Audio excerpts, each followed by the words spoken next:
Welcome to Vivek study circle.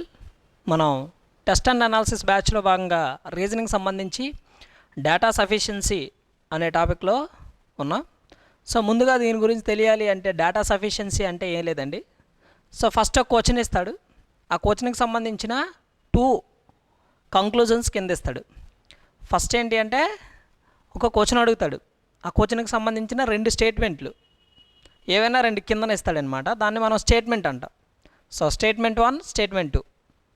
So మనం answer ఎలా చేయాలి అంటే ఆ క్వశ్చన్కి ఓన్లీ 1 ద్వారా ఆన్సర్ చేయగలుగుతున్నావా, ఓన్లీ 2 ద్వారా మాత్రమే ఆన్సర్ చేయగలుగుతున్నావా, లేదా 2 వాడినప్పటికి మాత్రమే ఆన్సర్ చేయగలుగుతున్నామా, ఆ 2 వాడినప్పటికీ కూడా ఆన్సర్ చేయలేకపోతున్నామా అనేసి 4 ఆప్షన్లు ఇస్తాడు.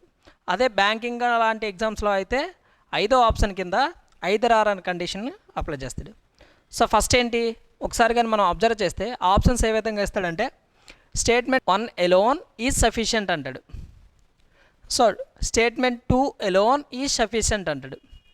బోత్ 1 and 2 ఆర్ సఫిషియంట్ అంటాడు. So neither 1 nor 2 is sufficient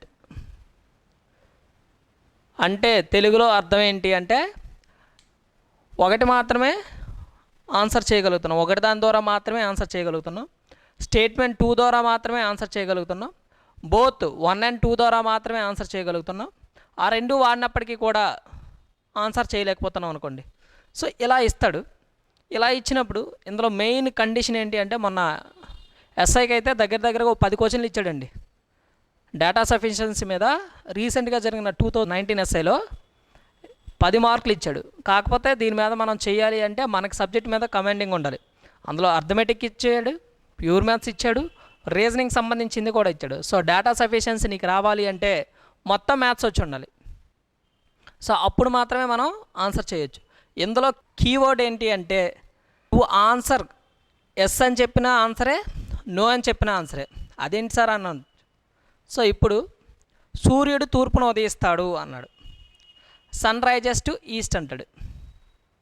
sun rises to east, సూర్యుడు తూర్పును ఉదయిస్తాడు. సే ఎస్ ఆర్ నో, సింపుల్గా ఎస్. సో ఆన్సర్ కరెక్టే. సూర్యుడు పడమరన ఉదయిస్తాడు అన్నాడు. సన్ రైజెస్ టు వెస్ట్ అన్నాడు. సో వెస్ట్లో సన్ రైజ్ అవుతుందా? అవ్వదు. కానీ నీకేంటది తప్పు అని తెలిసింది కదా. సో తప్పు అని చెప్పినప్పటికీ కూడా అది ఆన్సరే. నువ్వు ఆన్సర్ ఏం పెడతావు అంటే ఏం చెప్పాడు, ఫస్ట్ సూర్యుడు ఎటువైపు ఉదయిస్తాడు అనేసి క్వశ్చన్ అడిగి స్టేట్మెంట్ 1లో తూర్పును ఉదయిస్తాడు అనేసి ఇచ్చాడు. స్టేట్మెంట్ 2లో పడమరన ఉదయిస్తాడు అని చెప్పి మనమేమనుకుంటాం, సూర్యుడు తూర్పును ఉదయిస్తాడు కదా, స్టేట్మెంట్ 1 మాత్రమే సరైంది అనుకుంటాం. కానీ స్టేట్మెంట్ 2 కూడా కరెక్టే. ఎందుకు సార్ అంటే సూర్యుడు పడమరన ఎప్పటికీ కూడా ఉదయించడు. Sun does not rises to west. So ఎప్పుడైనా సన్ అని మీరు పొరపాటున కూడా మనం మన లైఫ్లో పడమరన ఉదయించడం చూడం. సో ఖచ్చితంగా మీరు కాదు అని చెప్పారు కాబట్టి ఆన్సర్ అవుతుంది. అంటే మనం పర్టికులర్గా చెప్పగలగాలి. సే ఐదర్ ఎస్ ఆర్ నో అంటే సింపుల్గా నువ్వు అవునని చెప్పాలి, లేదంటే కాదని చెప్పాలి. అవునని చెప్పిన ఆన్సరే, కాదని చెప్పిన ఆన్సరే. మరి ఎప్పుడు సార్ ఆన్సర్ అవ్వదు అంటే మనం చెప్పలేకపోతే ఆన్సర్ అవ్వదు. సో ఆ వ్యక్తి మంచివాడు అన్నారనుకోండి, ఆ వ్యక్తి మంచివాడు, he is a good person అన్నారనుకోండి. సో ఎస్, ఆ వ్యక్తి ఎవరో నీకు తెలుసు అనుకోండి, ఎస్ అని చెప్పొచ్చు. ఆ వ్యక్తి ఎవరో నీకు తెలుసు అనుకోండి, నో అని చెప్పొచ్చు. ఎందుకు? ఆ వ్యక్తి మంచోడు అయితే ఎస్ అని చెప్తాం, మంచోడు కాకపోతే నో అని చెప్తాం. కానీ ఆ వ్యక్తి ఎవరో నీకు తెలియనప్పుడు నువ్వు ఆన్సర్ చేయగలవా? ఎస్ ఆర్ నో చెప్పగలవా? ఆ వ్యక్తి ఎవరో నీకు తెలియదు. సో మంచివాడా చెడ్డవాడా అనేది మనం చెప్పలేనప్పుడు మాత్రమే ఆన్సర్ చేయలేము. కానీ ఖచ్చితంగా అతను మంచివాడు అని చెప్పిన ఆన్సరే, మంచివాడు కాదు అని చెప్పిన ఆన్సరే. ఎందుకు? నువ్వు ఆన్సర్ చేసావు కదా, ఎస్ అయినా చేసావు, నో అయినా చేసావు. సో అక్కడ మన క్లారిటీ ఉండాలండి. ఖచ్చితంగా మనం తప్పు పెట్టే ఏరియా ఏంటి అంటే ఇక్కడే. నో అని వస్తే తప్పు పెట్టేస్తాం. నో అంటే మనం కూడా తప్పు తీసుకుంటాం దాన్ని. నో అంటే ఆన్సరు ఎస్, మనం టిక్ పెట్టాలి. మీకు ఇంకా బాగా సింపుల్ ఎగ్జాంపుల్ కావాలంటే హీ ఈజ్ ఏ మేల్ అన్నాడు. He is a male. So ఆ వ్యక్తి పురుషుడు, ఆ వ్యక్తి పురుషుడా అన్నాడు అంటే క్వశ్చన్ మార్క్ పెడతాడు. ఇలాంటి క్వశ్చన్లో ఎప్పుడు కూడా ఏం చేస్తాడంటే ఆ వ్యక్తి పురుషుడా, హీ ఈజ్ ఏ మేల్ అనేసి క్వశ్చన్ మార్క్ ఇచ్చాడు అనుకోండి. సో అవును అని చెప్పారనుకోండి, కరెక్ట్ ఆన్సరే, అది అందరికీ తెలుసు. కాదు అంటే నువ్వు చూపిస్తున్న వ్యక్తి మహిళ అయిందనుకోండి, అంటే ఫీమేల్ అయిందనుకోండి, అప్పుడు పురుషుడు అవుతాడా? అవ్వడు. అంటే ఖచ్చితంగా ఆమె మేల్ కాదు అని నువ్వు ఆన్సర్ చేసావు కాబట్టి ఖచ్చితంగా అది కూడా రైటే. ఆయన 1 పర్సన్ చూపించి ఈ వ్యక్తి పురుషుడా అని అడిగాడు, అప్పుడు నువ్వేం చెప్తావు? అవును అని చెప్తావు పురుషుడైతే. పురుషుడు కాకపోతే కాదు అని చెప్పు. కానీ రెండిట్లకి ఆన్సర్ చేసావు కదా, ఐదర్ ఎస్ ఆర్ నో, రెండిట్లో ఏదో ఒకటి చేసావు. కానీ నేను చెప్పలేను సార్ అన్నావు అనుకోండి, అప్పుడు మాత్రమే అది రాంగ్ ఆప్షన్ అవుతుంది, అప్పుడు మాత్రమే అది తప్పు. అంతవరకు స్టేట్మెంట్ 1 కరెక్టే, స్టేట్మెంట్ 2 కూడా కరెక్టే. సో ఎస్ చెప్పినా కరెక్టే, నో చెప్పినా కరెక్టే. మరి ఎప్పుడు ఆన్సర్ అవ్వదు అంటే మనకి పర్టికులర్గా తెలియనప్పుడు, ఆ వ్యక్తి యొక్క జెండర్ మనకు తెలియలేదనుకోండి, అప్పుడు ఖచ్చితంగా ఆన్సర్ తప్పు పెట్టాలి, రాంగ్ ఆప్షన్ అని తీసుకోవాలి. అంతవరకు నువ్వు ఎస్ చెప్పిన ఆన్సరే, నో చెప్పినప్పటికీ కూడా ఆన్సరే. మొన్న లాస్ట్ టైం ఎస్ఐలో వీటి మీద బేస్ చేసుకుని మనల్ని అడిగాడు. ఓకేనండి. సో బేసిక్ అంశం ఏంటి అంటే ఇందులో నువ్వు ఎస్ చెప్పిన ఆన్సరే, నో చెప్పిన ఆన్సరే, కానీ నీకు పర్టికులర్గా ఆన్సర్ చెప్పలేకపోతే తప్పు. అది బేసిక్ అంశం. ఇంతకుమించి ఈ చాప్టర్ మొత్తం మీద బేసిక్ అంటే ఏమి ఉండదండి. సో నెక్స్ట్ తెలియాల్సిన కీ పాయింట్స్ ఏంటి అంటే, ఈ చాప్టర్లో క్యాలిక్యులేషన్ పార్ట్ అవసరంలా, నీకు ఎగ్జాక్ట్లీ ఆన్సర్ అవసరంలా. ఏమడిగాడు? ఒకటి దాని ద్వారా నువ్వు ఆన్సర్ చేయగలుగుతున్నావా అన్నాడు. సో ఓకే, నేను ఆన్సర్ చేయగలుగుతున్నా అంటే రైట్ పెడతావు, ఆన్సర్ చేయలేకపోతున్నా తప్పు పెడతావు. ఓకేనా? లేదు, రెండు దాని ద్వారా only statement 2 alone is sufficient to given that question అన్నాడు అనుకోండి, అంటే రెండో దాని ద్వారా కేవలం ఆన్సర్ చేయగలుగుతున్నావు అనుకోండి, సో టిక్ పెడతావు. చేయలేకపోతే రాంగ్. రెండు వాడితేనే ఆన్సర్ వస్తుంది అనుకోండి, అప్పుడు బోత్ అనే కండిషన్ వాడతావు. రెండు వాడినప్పటికీ కూడా ఆన్సర్ రావట్లేదు అనుకోండి, నెయిదర్ నార్ అనే కండిషన్ వాడతావు. అదే ఒకవేళ ఇది రాకపోతే అది అవ్వచ్చు, అది కాకపోతే ఇది అవ్వచ్చు అనే ఆప్షన్ ఉందనుకోండి, ఎయిదర్ ఆర్ అనే కండిషన్ వాడతావు. సో మనకైతే 4 ఇస్తాడు, కానీ బ్యాంకింగ్ అయితే 5 అడుగుతాడు. బ్యాంకింగ్లో ఏంటి అంటే ఐదర్ ఆర్ కండిషన్ అప్లై చేస్తాడు. మన స్టేట్ ఎస్ఐ కానీ లేకపోతే మనం ఇప్పుడు ఏదైతే ఆర్ఆర్బీ ఎన్టీపీసీలో చూస్తున్నామో అది కానీ ఎక్కడ కూడా 5 ఆప్షన్స్ అనేవి ఉండవు, కేవలం 4 ఆప్షన్స్ మాత్రమే ఉంటాయి. ఓకేనండి. సో ఇందులో మొదటి క్వశ్చన్ ఏమి ఇచ్చాడో చూడండి. సో క్వశ్చన్ ఏమి ఇస్తాడు? What is the code of walk అంటాడు. How will be return walk in the certain code language అంటాడు. అంటే ఒక కోడ్ భాషలో వాక్ని ఏ విధంగా కోడ్ చేస్తున్నారు అన్నాడు. సో స్టేట్మెంట్ 1 ఏమి ఇచ్చాడు? Statement 1 morning walk is good. ఒక కోడ్ భాషలో మార్నింగ్ వాక్ ఈజ్ గుడ్ని నా పా టా సాగా కోడ్ చేశారు. స్టేట్మెంట్ 2 ఏమి ఇచ్చాడు? Wish you good morning is coded as law నా సా డ. సో ఇలా ఇచ్చినప్పుడు నువ్వు వాక్ని ఏ విధంగా కోడ్ చేస్తున్నావు అని అడిగాడు. ఫస్ట్ మనం ఏం చేస్తాం? స్టేట్మెంట్ 1 చెక్ చేస్తాం. మార్నింగ్ వాక్ ఈజ్ గుడ్ నా పా టా సా అనే విధంగా కోడ్ చేశారు. సో ఇప్పుడు వాక్ని మనం ఏ అక్షరంతో చూపించవచ్చు? యువతల మార్నింగ్ నా వాక్ పా ఈజ్ టా గుడ్ సా అని చెప్పొచ్చా అంటే చెప్పకూడదు. ఎందుకు? ఇదే విధంగా తీసుకున్నాడని రూల్ ఏం లేదు, వరుసగా తీసుకున్నాడని రూల్ లేదు, మనకి వరుసగా తీసుకోవాలని రూల్ ఏం లేదు. ఓకేనా? సో ఖచ్చితంగా ఆన్సర్ ఫస్ట్ దాని ద్వారా చేయలేం. Only 1 is not sufficient to given the answer, అంటే కేవలం ఒకటి దాని ద్వారా మాత్రమే ఆన్సర్ చేయలేం. ఇప్పుడు కేవలం 2 చూడండి. So wish you good morning, ఇక్కడ ఎక్కడైనా వాక్ అనే పదం వచ్చిందా? ఇందులో విష్ యూ గుడ్ మార్నింగ్ అనే కోడ్లో అనే పదంలో లేదా అనే సెంటెన్స్లో ఎక్కడైనా వాక్ అనే పదం వచ్చిందా? రాలా. సో వాక్ అనే పదం రానప్పుడు నీకు ఖచ్చితంగా వాక్ ఏమొస్తుందని చెప్పగలవా రెండో సెంటెన్స్ వాడి?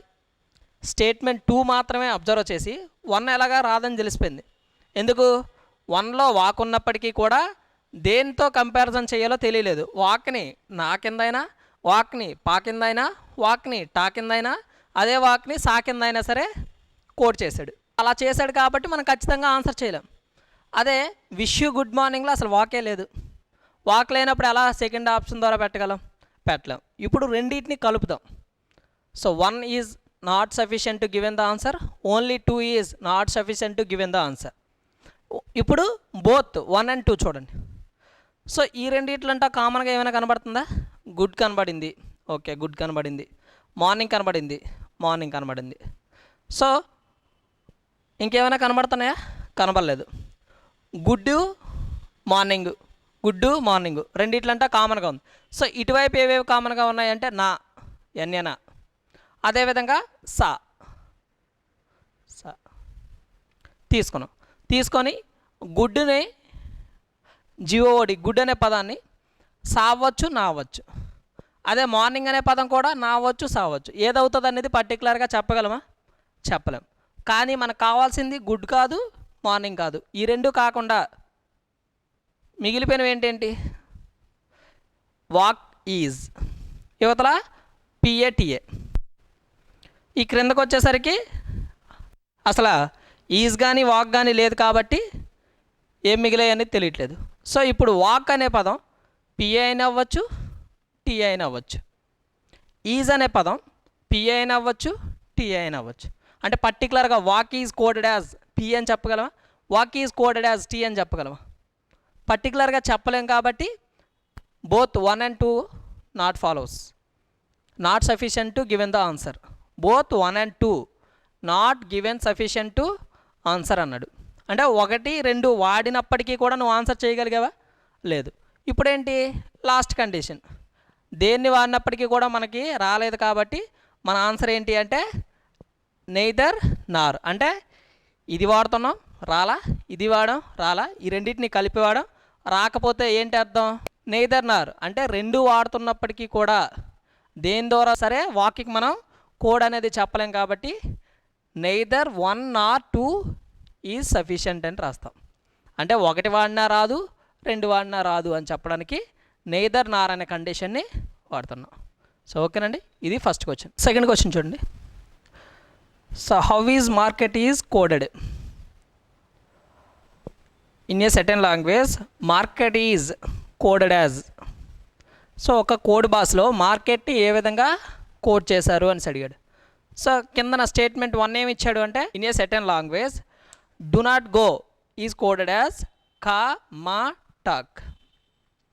సెకండ్ సెంటెన్స్ అంటే statement number 2 go to market is coded as మా జ లా. సో అని ఇచ్చి మనకేమడిగాడు? మార్కెట్ని ఏ విధంగా కోడ్ చేస్తున్నారు అని అడిగాడు. సో ఫస్ట్ దాంట్లో సింపుల్గా చూడండి, ఫస్ట్ దాంట్లో ఎక్కడైనా మార్కెట్ అనే పదం కనబడ్డదా? మార్కెట్ అనే పదం ఉందా? మార్కెట్ అనే పదం లేనప్పుడు మార్కెట్ని ఏ విధంగా కోడ్ చేశారనేది ఫస్ట్ సెంటెన్స్ వాడి చేయగలమా? స్టేట్మెంట్ నెంబర్ 1లో ఎక్కడ కూడా మార్కెట్ అనే పదం లేదు. మార్కెట్ అనే పదం లేనప్పుడు మార్కెట్ని ఏ విధంగా కోడ్ చేశారనేది మనం చెప్పొచ్చా? చెప్పలేం. అంటే 1 does not follows. So only 1 statement is not sufficient to given the answer. Next statement number 2, ఇందులో చూడండి గో టు మార్కెట్, ఇందులో మార్కెట్ అనే పదం ఉంది. సో మార్కెట్ అనే పదం ఉంది. సో దీని అంతటిని అలా కోడ్ చేశారు అంటే మా జో లా. సో ఈ విధంగా కోడ్ చేసినప్పుడు మార్కెట్ అనే పదం ఎంఏ అవ్వచ్చు, జేఓ అవ్వచ్చు, ఎల్ఏ అవ్వచ్చు. ఆ మూడిట్లో ఏది మార్కెట్ అనేది మనం చెప్పలేం. ఎందుకు? దేనిది వరుసగా తీసుకోవాలని రూల్ ఏం లేదు కదా మన దగ్గర. అసలు వరుసగా ఎప్పుడు కూడా తీసుకోకూడదు, వాడు చెప్తేనే తీసుకోవాలి. సో చెప్పలేదు కాబట్టి ఎట్టి పరిస్థితుల్లో కూడా మార్కెట్ ఎల్ఏ అని తీసుకోకూడదు. తీసుకోలేం కాబట్టి మార్కెట్కి ఇక్కడ ఎన్ని రావచ్చు? ఎంఏ రావచ్చు, జేఓ రావచ్చు, ఎల్ఏ రావచ్చు. అంటే ఓన్లీ 2 స్టేట్మెంట్ 2ను వాడి ఖచ్చితంగా అసలు చెప్పామా మనం? చెప్పలేదు కాబట్టి only 2 is not sufficient to given the answer. అంటే కేవలం 2 మాత్రమే వాడి ఆన్సర్ చేయొచ్చా అంటే చేయలేం. ఇప్పుడేం చేస్తాం? ఆ 2 సెంటెన్సులు కలుపుతాం. స్టేట్మెంట్ 1 అని స్టేట్మెంట్ 2ని మెర్జ్ చేయండి. సో కలిపినప్పుడు do not go to market. ఇక్కడ ఎక్కడ కామన్గా ఉందంటే గోల్ కామన్గా ఉన్నాయి. మరి యువతలో కూడా ఒకే ఒక పదం కామన్గా ఉంది కాబట్టి ఈ కోడ్లో కూడా ఒకే ఒక టర్మ్ అనేది ఈక్వల్గా ఉంటుంది. ఏంటా టర్ము? ఎంఏ. అంటే go is coded as MA. గోని ఏ విధంగా కోడ్ చేశారు అంటే ఎంఏ అనే విధంగా కోడ్ చేశారు. మనకు కావాల్సింది ఏంటి? మార్కెట్. సో ఇంకెక్కడైనా ఏమైనా కామన్గా ఉన్నాయంటే లేవు.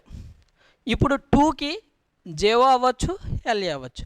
మార్కెట్కి జేఓ అవ్వచ్చు, ఎల్ఏ అవ్వచ్చు. మళ్ళీ పర్టికులర్గా ఆన్సర్ చేసామా? 2 సెంటెన్స్లు కలిపినప్పటికీ కూడా ఆన్సర్ చేయలేకపోతున్నాం. ఎందుకు? మార్కెట్కి మళ్ళీ 2 వస్తున్నాయి. జేఓ అయినా అవుతుంది, ఎల్ఏ అయినా అవుతుంది అనేసి మనం సందిగ్ధంలో ఉన్నాం, ఖచ్చితంగా ఆన్సర్ చేయలేకపోతున్నాం. సో అప్పుడేంటి? Market either JO or LA అవ్వచ్చు. సో ఐదర్ అనే కండిషన్ ఎప్పుడైతే వచ్చిందో ఖచ్చితంగా మార్కెట్కి మనం ఆన్సర్ చేయలేం, అంతే కదా? ఇదైనా అవ్వచ్చు, అదైనా అవ్వచ్చు. మనమే సందిగ్ధంలో ఉన్నాం, ఖచ్చితంగా ఆన్సర్ ఎలా చెప్తాం? చెప్పలేం. అంటే both 1 and 2 are not sufficient to given the answer. ఇప్పుడు 3 అవ్వలేదంటే ఆటోమేటిక్గా ఏమవుతుంది? 4th కండిషన్ ఏంటి? Neither 1 nor 2 is sufficient to given the answer. అంటే 1 వాడినా లేదా 2 వాడినా సరే, ఆ రెండింటిని కలిపి వాడినప్పటికీ కూడా ఆన్సర్ చేయలేకపోతున్నాము అంటే అర్థం ఏంటి అంటే 2 సెంటెన్సులు వాడినా సరే ఆన్సర్ చేయలేము, కాబట్టి నెయిదర్ నార్ అనే కాన్సెప్ట్ వాడతాం. సో ఇక్కడ ఆన్సర్ ఏంటి అంటే నెయిదర్ 1 nor 2 ఫాలోస్. ఎందుకు? 1 తీసుకున్నాం, ఆన్సర్ చేయలేకపోయాం. 2 తీసుకున్నాం, ఆన్సర్ చేయలేకపోయాం. ఇప్పుడు ఆ రెండింటిని కలిపాం, అయినా ఆన్సర్ చేయలేకపోయాం. సో అప్పుడు ఆన్సర్ ఏంటి అంటే ఆటోమేటిక్గా ఏది వాడినా ఆన్సర్ రాదురా బాబు అని చెప్పడానికి ఏం కండిషన్ వాడతాం అంటే నెయిదర్ 1 nor 2 ఫాలోస్. ఓకేనా? సో ఇది సెకండ్ క్వశ్చన్ ఆన్సర్ ఏంటి అంటే నెయిదర్ నార్. ఓకేనా? నెక్స్ట్ క్వశ్చన్ చూడండి. In a certain code language 146 is coded as adopt good habits, then habits is coded as. 146ని అడాప్టెడ్ గుడ్ హ్యాబిట్స్ అనే విధంగా కోడ్ చేస్తే హ్యాబిట్స్ని ఏ విధంగా కోడ్ చేశారు అని అడిగాడు. సో ఇక్కడ స్టేట్మెంట్ 1 ఏమి ఇచ్చాడు? 473 is coded as like good pictures. 826 is coded as passion becomes habits. So ఇప్పుడేంటి? ఫస్ట్ కండిషన్ ఏంటి? కండిషన్ అంటే స్టేట్మెంట్ 1 సరిపోతుందో లేదో చెక్ చేయండి. సో స్టేట్మెంట్ 1 కానీ చూస్తే ఈ రెండిట్లో కామన్గా ఏం కనబడుతుంది? సో ఇక్కడ ఏం కనబడుతుంది కామన్గా అంటే 4. సో ఈ రెండిట్లంటే కామన్గా 4 కనబడితే మరి ఈ రెండిట్లంటే కామన్గా ఏం కనబడుతుంది? గుడ్. అంటే 4ని ఏ విధంగా కోట్ చేసాము అంటే గుడ్. 4ని ఏ విధంగా కోట్ చేసాం? గుడ్. కానీ మనకు కావాల్సింది ఏంటి? హ్యాబిట్స్ని ఏ విధంగా కోట్ చేసాము అని అడిగాడు. So good is coded as 4, then habits is coded as. So ఇప్పుడు కానీ మనం ఒకసారి అబ్జర్వ్ చేస్తే ఇక్కడ హ్యాబిట్స్ ఉంది, కేవలం ఈ రెండింటిని మాత్రమే చెక్ చేసుకోవాలి. ఎందుకు? ఇది క్వశ్చన్లో ఇచ్చాడు, ఇది స్టేట్మెంట్ 1. ఈ రెండింటిని మాత్రమే యూజ్ చేసుకోవాలి. యూజ్ చేసుకొని హ్యాబిట్స్ని దేంతో చూపెడతాం అనేది చెప్పాలి. సో ఇక్కడ గుడ్ ఉంది, ఇవతల 4 ఉంది కాబట్టి 4 is good. 4 is coded as good. Okay. So ఇప్పుడు హ్యాబిట్స్ని ఏ విధంగా కోడ్ చేశారంటే ఇంకా ఇక్కడ ఏం మిగిలిపోయింది? Adapt to habits. ఇక్కడేం మిగిలింది? 1, 6. అంటే హ్యాబిట్స్ అనే పదం 1 అవ్వచ్చు, 6 అవ్వచ్చు. 1 అవ్వచ్చు, 6 అవ్వచ్చు. ఎక్కడ హ్యాబిట్స్ అనే పదం లేదు కాబట్టి 7 కానీ 3 కానీ హ్యాబిట్స్ అవ్వదు. హ్యాబిట్స్ అనేది అవ్వదు, పర్టికులర్గా చెప్పగలుగుతున్నాం. కానీ హ్యాబిట్స్కి 1 or 6 దేనికి? హ్యాబిట్స్కి. అంటే ఖచ్చితంగా నువ్వు ఆన్సర్ చెప్పావా? 1 వస్తుందిరా బాబు అని చెప్పిన ఆన్సరే, 6 వస్తుందని చెప్పిన ఆన్సరే. కానీ నువ్వేమంటున్నావు? 1 అయినా రావచ్చు, 6 అయినా రావచ్చు అనే సందిగ్ధంలో ఉన్నావు. అంటే ఖచ్చితంగా ఆన్సర్ చేయలేకపోతున్నా కాబట్టి only statement 1 is not sufficient. So ఇప్పుడేంటి? సో 1 ద్వారా చెప్పలేకపోయాం కాబట్టి 1 అని పక్కకు తీసేద్దాం. తీసేస్తే నెక్స్ట్ ఏముంది? 2 చెక్ చేయాలి ఇప్పుడు. ఎందుకు? ఫస్ట్ ఇండివిజువల్గా చెక్ చేసి రాకపోతే అప్పుడు ఆ రెండింటిని కలపాలి.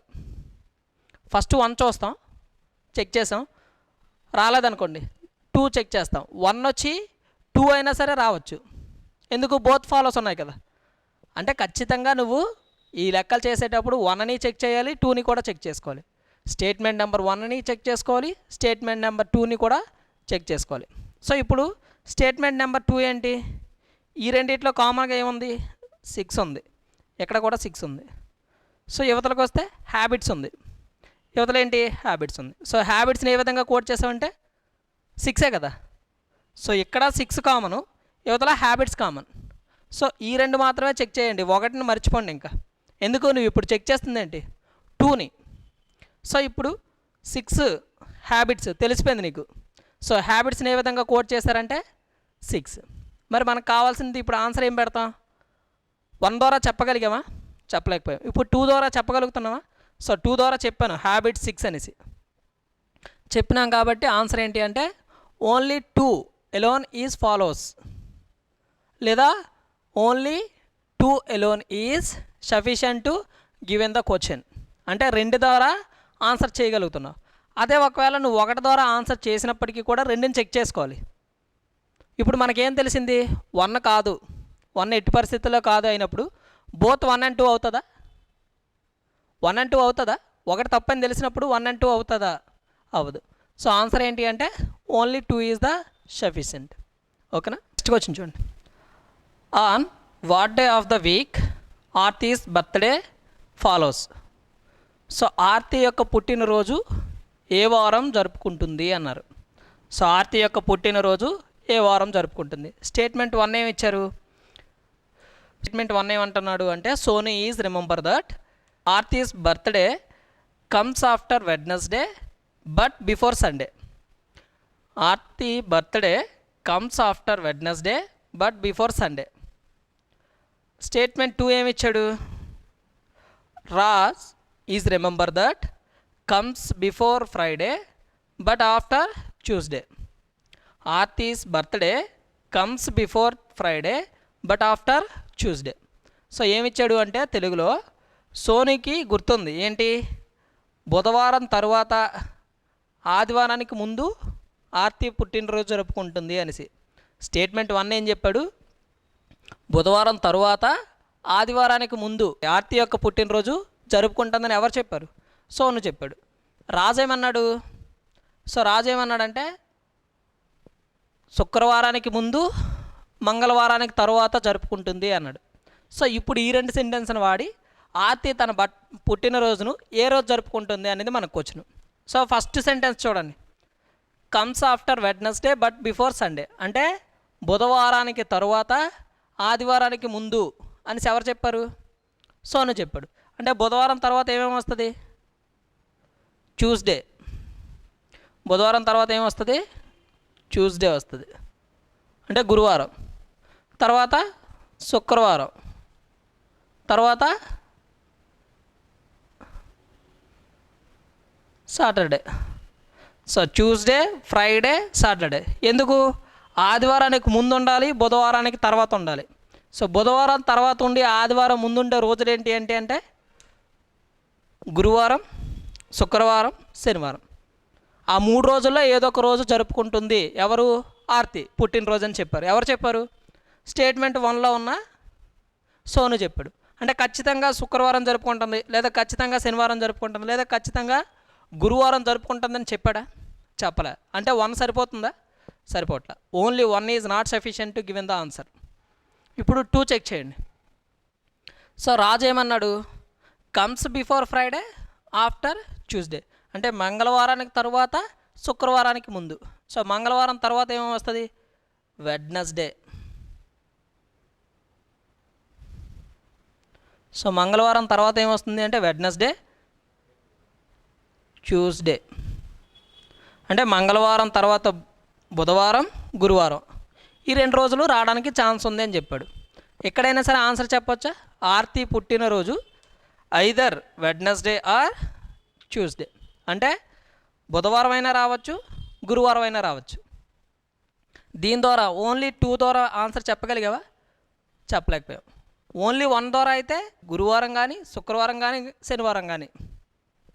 అదే ఓన్లీ 2 ద్వారా అయితే బుధవారం కానీ, గురువారం కానీ. సో బుధవారం కానీ, గురువారం అన్నాం కానీ ఖచ్చితంగా బుధవారమే జరుపుకోవాలి, ఖచ్చితంగా గురువారమే జరుపుకోవాలని చెప్పామా? చెప్పలేదు కాబట్టి 2 ఈజ్ నాట్ సఫిషియంట్. ఇప్పుడు ఈ రెండింటిని కలపండి, 1ని 2ని కలపండి. సో కలిపితే ఇక్కడేమో ఫ్రైడే, సాటర్డే. అంటే ఫ్రైడే, సాటర్డే రాదని ఇటు చెప్పాడు కదా. అంటే ఇక్కడ కూడా ఫ్రైడే, సాటర్డే రావు. ఈడేం చెప్పాడు? ట్యూస్డేకి ముందు ఎట్టి పరిస్థితుల్లో కూడా ఆన్సర్ రాదన్నాడు. అంటే గురువారానికి ముందుకు వెళ్ళకరా బాబు అన్నాడు. సో గురువారానికి ముందుకు వెళ్ళకపోతే బుధవారం రాదు. అంటే ఖచ్చితంగా ఏ వారం వస్తుంది? ఆ రెండింటిని కలిపితే నీకేమవుతుంది? ఇక్కడేమో శుక్రవారం దాటకూడదు అన్నాడు. శుక్రవారం అంతకంటే ఎక్కువ రోజులు ఉండవు అన్నాడు. ఇక్కడేమో గురువారం కంటే ముందు రోజు లేదు అన్నాడు. అంటే గురువారం ఉంటుంది, ఇక్కడ కూడా గురువారం. ఆ రెండిట్లో కామన్గా ఏమున్నాయి? ట్యూస్డే ఉంది. సో ఆన్సర్ ఎప్పుడు అంటే ఆ రెండింటిని కలిపితే ట్యూస్డే ఆర్తి అనేది తన పుట్టినరోజు జరుపుకుంటుంది అని అర్థమైంది. ఎప్పుడు? గురువారం ఆర్తి తన పుట్టినరోజు జరుపుకుంటుంది. ఎలా చెప్పావు? ఫస్ట్ సెంటెన్స్ ఏం తెలిసింది? గురువారం అవ్వచ్చు, శుక్రవారం అవ్వచ్చు, శనివారం అవ్వచ్చు. రెండో సెంటెన్స్ ఏంటి? బుధవారం అవ్వచ్చు, గురువారం అవ్వచ్చు. ఇక్కడ బుధవారం లేదు కాబట్టి బుధవారం ఎట్టి పరిస్థితుల్లో రాదు. శుక్రశని లేదు కాబట్టి శుక్రశని ఎట్టి పరిస్థితుల్లో రాదు. ఎందుకు? ఈ రెండింటిని కలపాలి కదా. ఇద్దరు చెప్పింది కూడా కరెక్టే. సో కరెక్ట్ అయితే అప్పుడు తన పుట్టినరోజు ఏ రోజు జరుపుకుంటుందంటే ట్యూస్డే, అనగా గురువారం. సో ఆన్సర్ ఏంటి అంటే both 1 and 2 are sufficient to given the question. ఓకేనండి. సో రెండింటిని కలిపిన తర్వాత మాత్రమే మనం ఆన్సర్ చేయగలిగాం. ఓకేనా. సో నెక్స్ట్ క్వశ్చన్ చూడండి. On what day of the week Arun's birthday follows? Arun యొక్క పుట్టినరోజు ఏ వారం జరుపుకుంటాడు అన్నాడు. సో స్టేట్మెంట్ 1 ఏమి ఇచ్చాడు? Arun brother is remember that Arun birthday is comes after Wednesday but before Sunday. Arun sister is remember that before Friday. Arun birthday is before Friday. అంటే అరుణ్ యొక్క సోదరుడికి గుర్తుంది ఏమని? బుధవారానికి తరువాత ఆదివారానికి ముందు అనేసి. అరుణ్ యొక్క పుట్టినరోజు బుధవారం తరువాత ఆదివారానికి ముందు. సెకండ్, అరుణ్ సిస్టర్కి గుర్తుంది ఏమని? శుక్రవారానికి ముందు అరుణ్ పుట్టినరోజు జరుపుకుంటాడు అనేసి. అయితే మనకు ఖచ్చితంగా అరుణ్ ఏ రోజు పుట్టినరోజు జరుపుకుంటాడో మనం చెప్పాలి. చెప్తేనే కరెక్ట్ ఆన్సర్ అవుతుంది. ఓకేనా. చూడండి, ఫస్ట్ కండిషన్ ఏం చెప్పాడు? After Wednesday before Sunday. అంటే బుధవారం తర్వాత ఆదివారానికి ముందు. సో బుధవారం తర్వాత ఆదివారానికి ముందు ఉండే రోజులు ఏంటేంటి? బుధవారం తర్వాత అంటే గురువారం ట్యూస్డే, ఫ్రైడే, సాటర్డే. సో బుధవారం తర్వాత ఆదివారానికి ముందుండే రోజులు ఏంటి అంటే గురువారం, శుక్రవారం, శనివారం. మరి శుక్రవారానికి ముందు వచ్చే రోజులు ఏంటి అన్నాడు. ఫస్ట్ కండిషన్ ద్వారా అరుణ్ ఏ రోజు పుట్టినరోజు జరుపుకుంటాడో చెప్పవా? బుధవారం తర్వాత అన్నాడు, ఆదివారానికి ముందు అన్నాడు. బుధవారం తర్వాత అంటే గురువారం అవ్వచ్చు, శుక్రవారం అవ్వచ్చు, శనివారం అవ్వచ్చు. ఏ రోజు జరుపుకున్నాడో ఎగ్జాక్ట్లీగా మనం చెప్పావా? 3 రోజులు వచ్చినాయి మనకి. ఆ మూడిట్లో ఏదో ఒక రోజు. తర్వాత ఏమన్నాడు? అరుణ్ సిస్టర్ అని చెప్పింది. ఇది ఫస్ట్ దాని ద్వారా ఆన్సర్ రాలా. అంటే ఓన్లీ 1 నాట్ ఫాలోస్. 2 చూడండి, అరుణ్ సిస్టర్ బిఫోర్ ఫ్రైడే అనేసి సింపుల్గా. బిఫోర్ ఫ్రైడే అంటే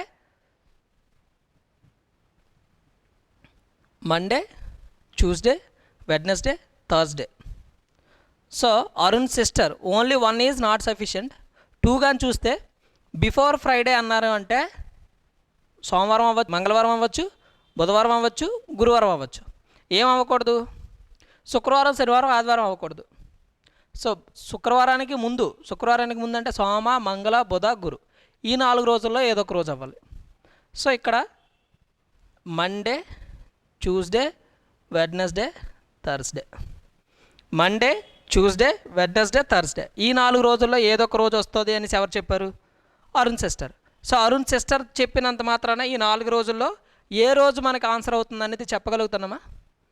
ఖచ్చితంగా సోమవారం రావచ్చా, మంగళవారం, పోను బుధవారం, పోను గురువారం. ఆ 4 రోజుల్లో ఏదో ఒక రోజు అని చెప్పింది, కానీ పర్టికులర్గా ఆన్సర్ చెప్పలేదు. కాబట్టి ఓన్లీ 2 నాట్ ఫాలోస్ లేదా not sufficient to given the answer. So ఇప్పుడు ఆ రెండింటిని కలపండి. కలిపితే ఇక్కడ ఏమన్నారు? బిఫోర్ ఫ్రైడే అన్నారు. అంటే ఫ్రైడేకి ముందు రోజులు. శుక్రవారానికి ముందు రోజు అంటే శుక్రవారం తీసుకోకూడదు, శనివారం తీసుకోకూడదు, ఆదివారం తీసుకోకూడదు. సో శుక్రవారం తీసుకోకూడదు, శనివారం తీసుకోకూడదు, ఆదివారం అలాగా తీసుకోకూడదు కదా, లేదు అసలు అక్కడ ఆదివారం. ఇక్కడికి వచ్చేసరికి అరుణ్ సిస్టర్ అని చెప్పారు, సోమ, మంగళ, బుధ, గురు అని చెప్పారు. మరి అరుణ్ బ్రదర్ అని చెప్పారు, బుధవారానికి ముందు ఉండదు, శనివారానికి తర్వాత ఉండదు. బుధవారానికి ముందు ఏమేమి ఉన్నాయో అవన్నీ కొట్టేయండి. సో ఏం మిగిలిపోయింది? ఇంకా ఓన్లీ ట్యూస్డే మిగిలింది. అరుణ్ తన పుట్టినరోజు జరుపుకుంటాడు అనేసి అర్థమైంది. సో ఓన్లీ ట్యూస్డే అని నువ్వు చెప్పగలిగినావు అంటే ఎప్పుడు చెప్పావు? ఈ 2 సెంటెన్సులు వాడిన తర్వాతనే కదా చెప్పావు. సో 2 సెంటెన్సులు వాడావు కాబట్టి ఆన్సర్ ఏంటి అంటే both 1 and 2 are sufficient to given the question. అంటే రెండింటిని కలిపిన తర్వాత మాత్రమే మనం ఆన్సర్ చెప్పగలిగాం. ఓకేనండి. సో నెక్స్ట్ క్వశ్చన్ చూడండి. So when the school is reopen in the June month. So June నెలలో స్కూల్ ఎప్పుడు మళ్ళీ తెరుస్తారు, లేదా పాఠశాలను ఎప్పుడు రీఓపెన్ చేస్తారు, మళ్ళీ తెరుస్తారు అని అడిగాడు. సో ఫస్ట్ స్టేట్మెంట్ ఏమి ఇచ్చాడు? Manoj is remember that school reopened after 12th June but before 16th June. Ashok he's remember that school reopened after 14th June but before 18th June.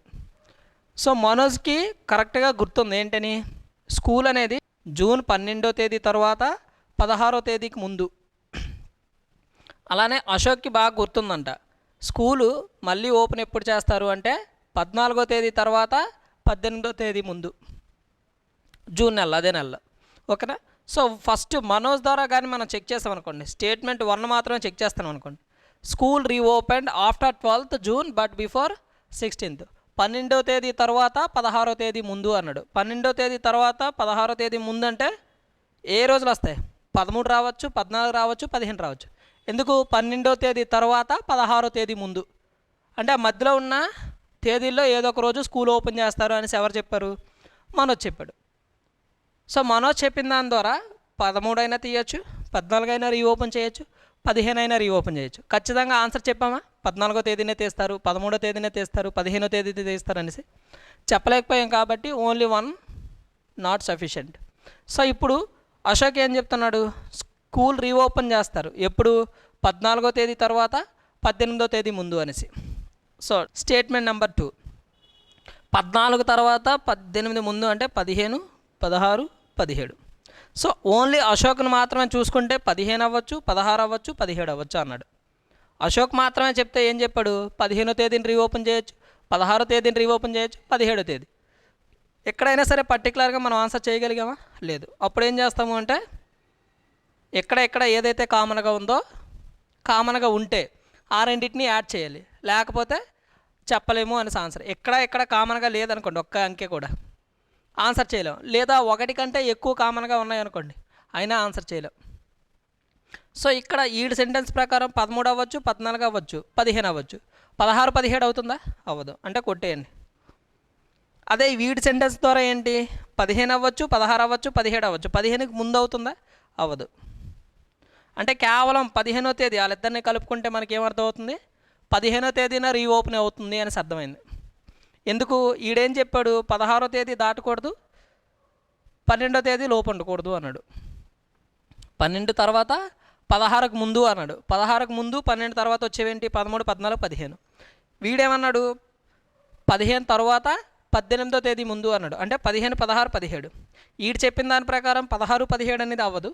ఈడు చెప్పిన దాని ప్రకారం 13, 14 అనేది రీఓపెన్ అవ్వదు. మరి వాళ్ళిద్దరు చెప్పిన దాని ప్రకారం రీఓపెన్ అయ్యే ఛాన్స్ ఎక్కడ ఉంది? 15వ తేదీన అవుతుంది.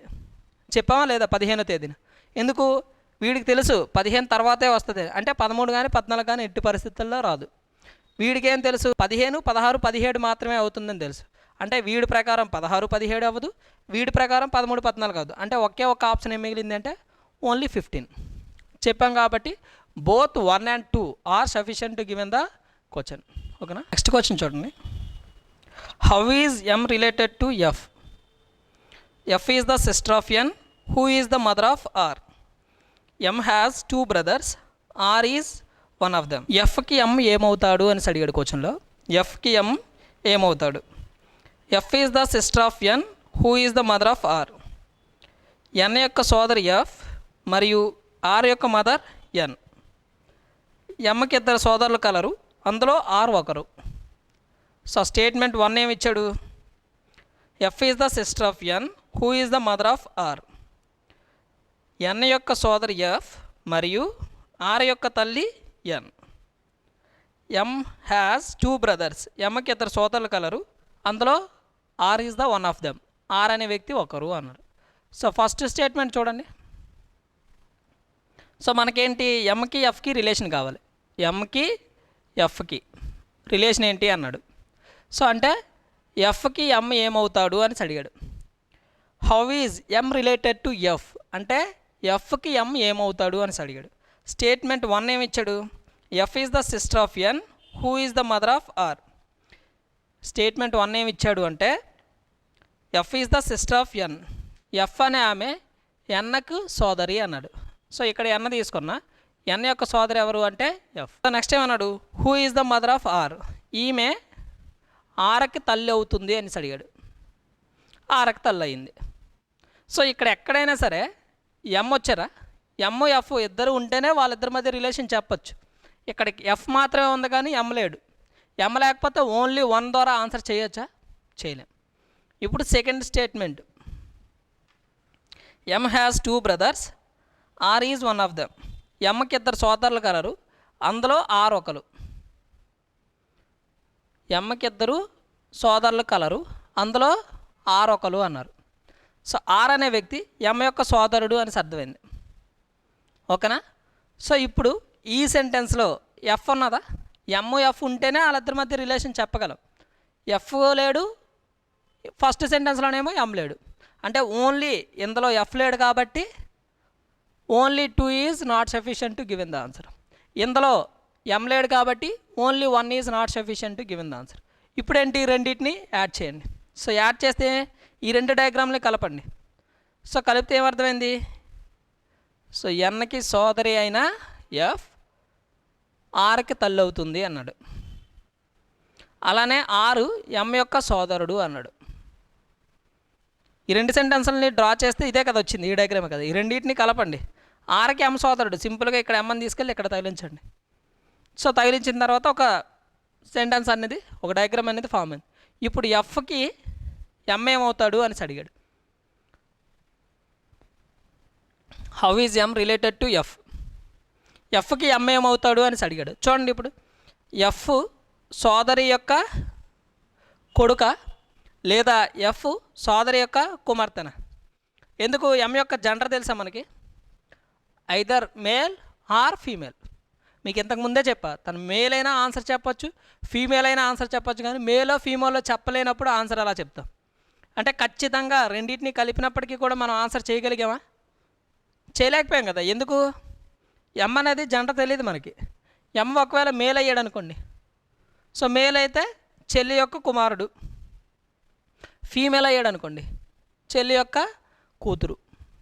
అంటే ఎఫ్ యొక్క నెఫ్యూ లేదా ఎఫ్ యొక్క నీస్ అని చెప్పచ్చు. కానీ ఖచ్చితంగా చెప్పగలుగుతున్నావా నెఫ్యూ ఆర్ నీస్ అని? ఎందుకు చెప్పలేకపోతున్నాం అంటే ఎమ్ యొక్క జెండర్ తెలీదు. తెలియనప్పుడు మనం ఏం చెప్తాం? నైదర్ 1 ఆర్ 2 ఫాలోస్ అని చెప్తాం. అంటే రెండిట్ల ద్వారా కూడా మనం ఆన్సర్ చేయలేకపోయాము అని చెప్తున్నాం. నైదర్ 1 ఆర్ 2 అంటే రెండింటిని ఉపయోగించినప్పటికీ కూడా మనం పర్టికులర్గా ఆన్సర్ చెప్పకపోతే నెయిదర్ అనే కాన్సెప్ట్ని వాడతాం. ఓకేనండి. సో దీనికి ఆన్సర్ ఏంటి అంటే neither 1 not 2 follows. So next question చూడండి. How is Nalini related to Sameer? Sameer నళినికి ఏమవుతాడు అని అడిగాడు. Brother of Nalini is the only grandson of Sameer's father. Second, Nalini's has only 1 brother. So ఇక్కడ ఫస్ట్ సెంటెన్స్ ఏమి ఇచ్చాడు అంటే of Nalini is only grandson of Sameer's father. Sameer యొక్క తండ్రి గారి యొక్క ఏకైక మనవడు నళిని యొక్క సోదరుడు. సో ఏమిచ్చాడు? నళిని యొక్క సోదరుడు సమీర్ తండ్రికి ఏకైక మనవడు అన్నాడు. సెకండ్ ఏమన్నాడు? నళినికి ఒకే ఒక్క సోదరుడు కలడు అన్నాడు. సో ఫస్ట్ చూడండి, brother of Nalini is only grandson of Sameer's father. Second ఏమన్నాడో చూడండి. So Nalini has only 1 brother. So ఫస్ట్ది మన డయాగ్రామ్ డ్రా చేస్తే నళిని యొక్క సోదరుడు సమీర్ తండ్రికి ఏకైక మనవడు. సో నళిని యొక్క సోదరుడు. సో నళిని ఉంది, నళినికి బ్రదర్ ఉన్నాడు. బి అంటే బ్రదర్ అండి, ఎన్ అంటే నళిని. సో నళిని యొక్క సోదరుడు the only grandson of Sameer father. So is అనే పదం వచ్చింది చూడండి. బ్రదర్ ఆఫ్ నళిని ఈజ్ అంటే నళిని యొక్క సోదరుడు. ఇక్కడతో ఒక సెంటెన్స్ అయిపోయింది, ఈక్వల్ పెట్టేసి the only grandson of Sameer's father. Sameer father యొక్క సమీర్ ఉన్నాడు ఇక్కడ, సమీర్ ఫాదర్ యొక్క ఓన్లీ గ్రాండ్ సన్ అంటే అర్థం ఏంటి? ఓన్లీ గ్రాండ్ సన్ అంటే సమీర్ యొక్క కుమారుడు. సో ఇతనికి గ్రాండ్ సన్ అవ్వాలంటే ఒక జనరేషను, సెకండ్ జనరేషన్. ఇక్కడ so only grandson, GS అని రాస్తున్నా, గ్రాండ్ సన్. ఓకేనా? సో ఈ రెండింటిని మనం ఏం చేయాలి? ఈక్వల్ పెట్టుకోవాలి. ఎందుకు? ఈజ్ అనే పదం ఇక్కడ పెట్టాడు కాబట్టి. సో ఈక్వల్ పెట్టుకుంటే నళిని. సో ఇప్పుడు మనకి కండిషన్ చూడండి. నళిని యొక్క సోదరుడు సమీర్ తండ్రి యొక్క ఏకైక మనవడు అన్నాడు. సో నళిని యొక్క సోదరుడు సమీర్ తండ్రి యొక్క ఏకైక మనవడు అన్నాడు. సో మనవడు అంటే అర్థం ఏంటి? ఒకే ఒక్క మనవడు ఉన్నాడు అంటే ఖచ్చితంగా ఇంకో మనవడు లేడు. సో మనవడు లేకపోతే నళిని ఏమవుతుంది? ఖచ్చితంగా లేడీ అవుతుంది. సో ఇప్పుడు ఏమడిగాడు? సమీర్కి నళినికి మధ్య రిలేషన్ ఏంటి అన్నాడు. సమీర్కి నళిని ఏమవుతుంది అన్నాడు. So Nalini is related to Sameer. సమీర్కి నళిని ఏమవుతుంది? కుమార్తె కదా అవుతుంది. సో డాటర్ అవుతుంది. సో ఆన్సర్ ఏంటి అంటే డాటర్. చెప్పగలిగినవా? చెప్పలేదా? సో నళిని యొక్క జెండర్ ఇవ్వనప్పటికీ కూడా ఆడొక కండిషన్ చెప్పాడు. ఏంటి?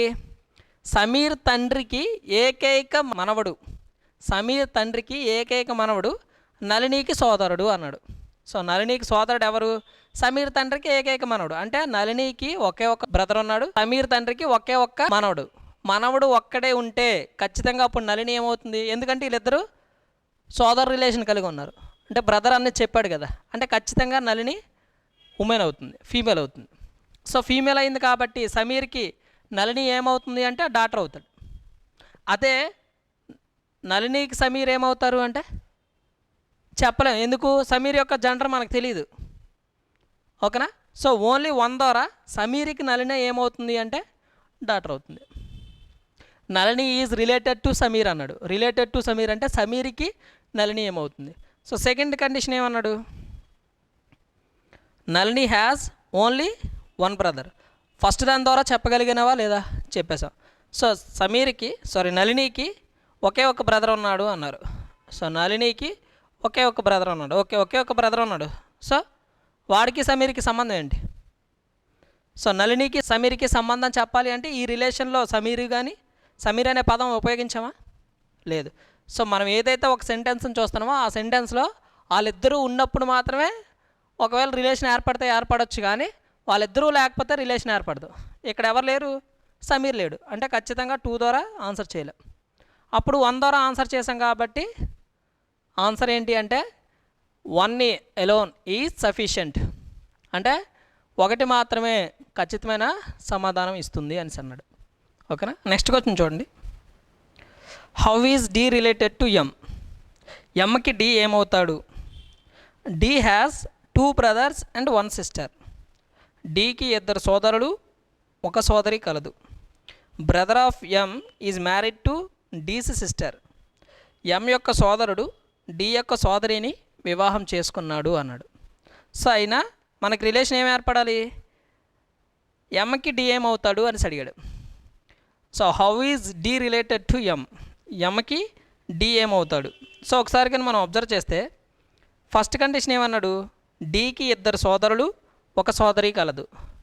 డికి 2 సోదరులు, 1 సోదరి కలదు అన్నాడు.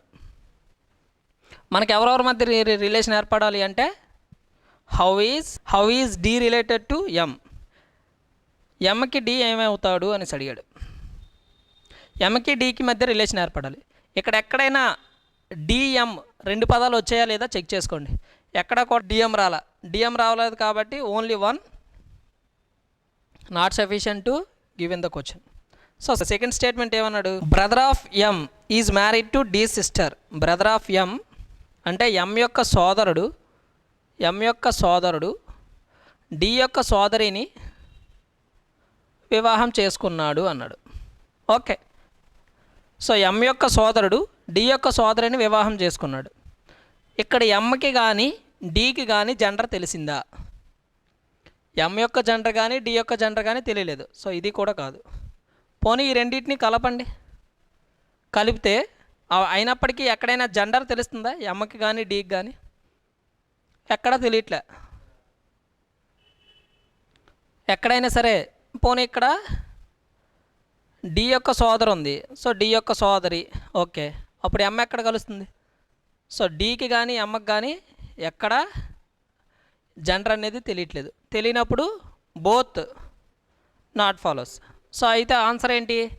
Neither 1 nor 2 is sufficient. అంటే ఏ దాని ద్వారా సరే ఆన్సర్ మనం చెప్పలేకపోతున్నాం అనేసి. ఓకేనా? నెక్స్ట్ చూడండి, tower Q is in which direction of tower P?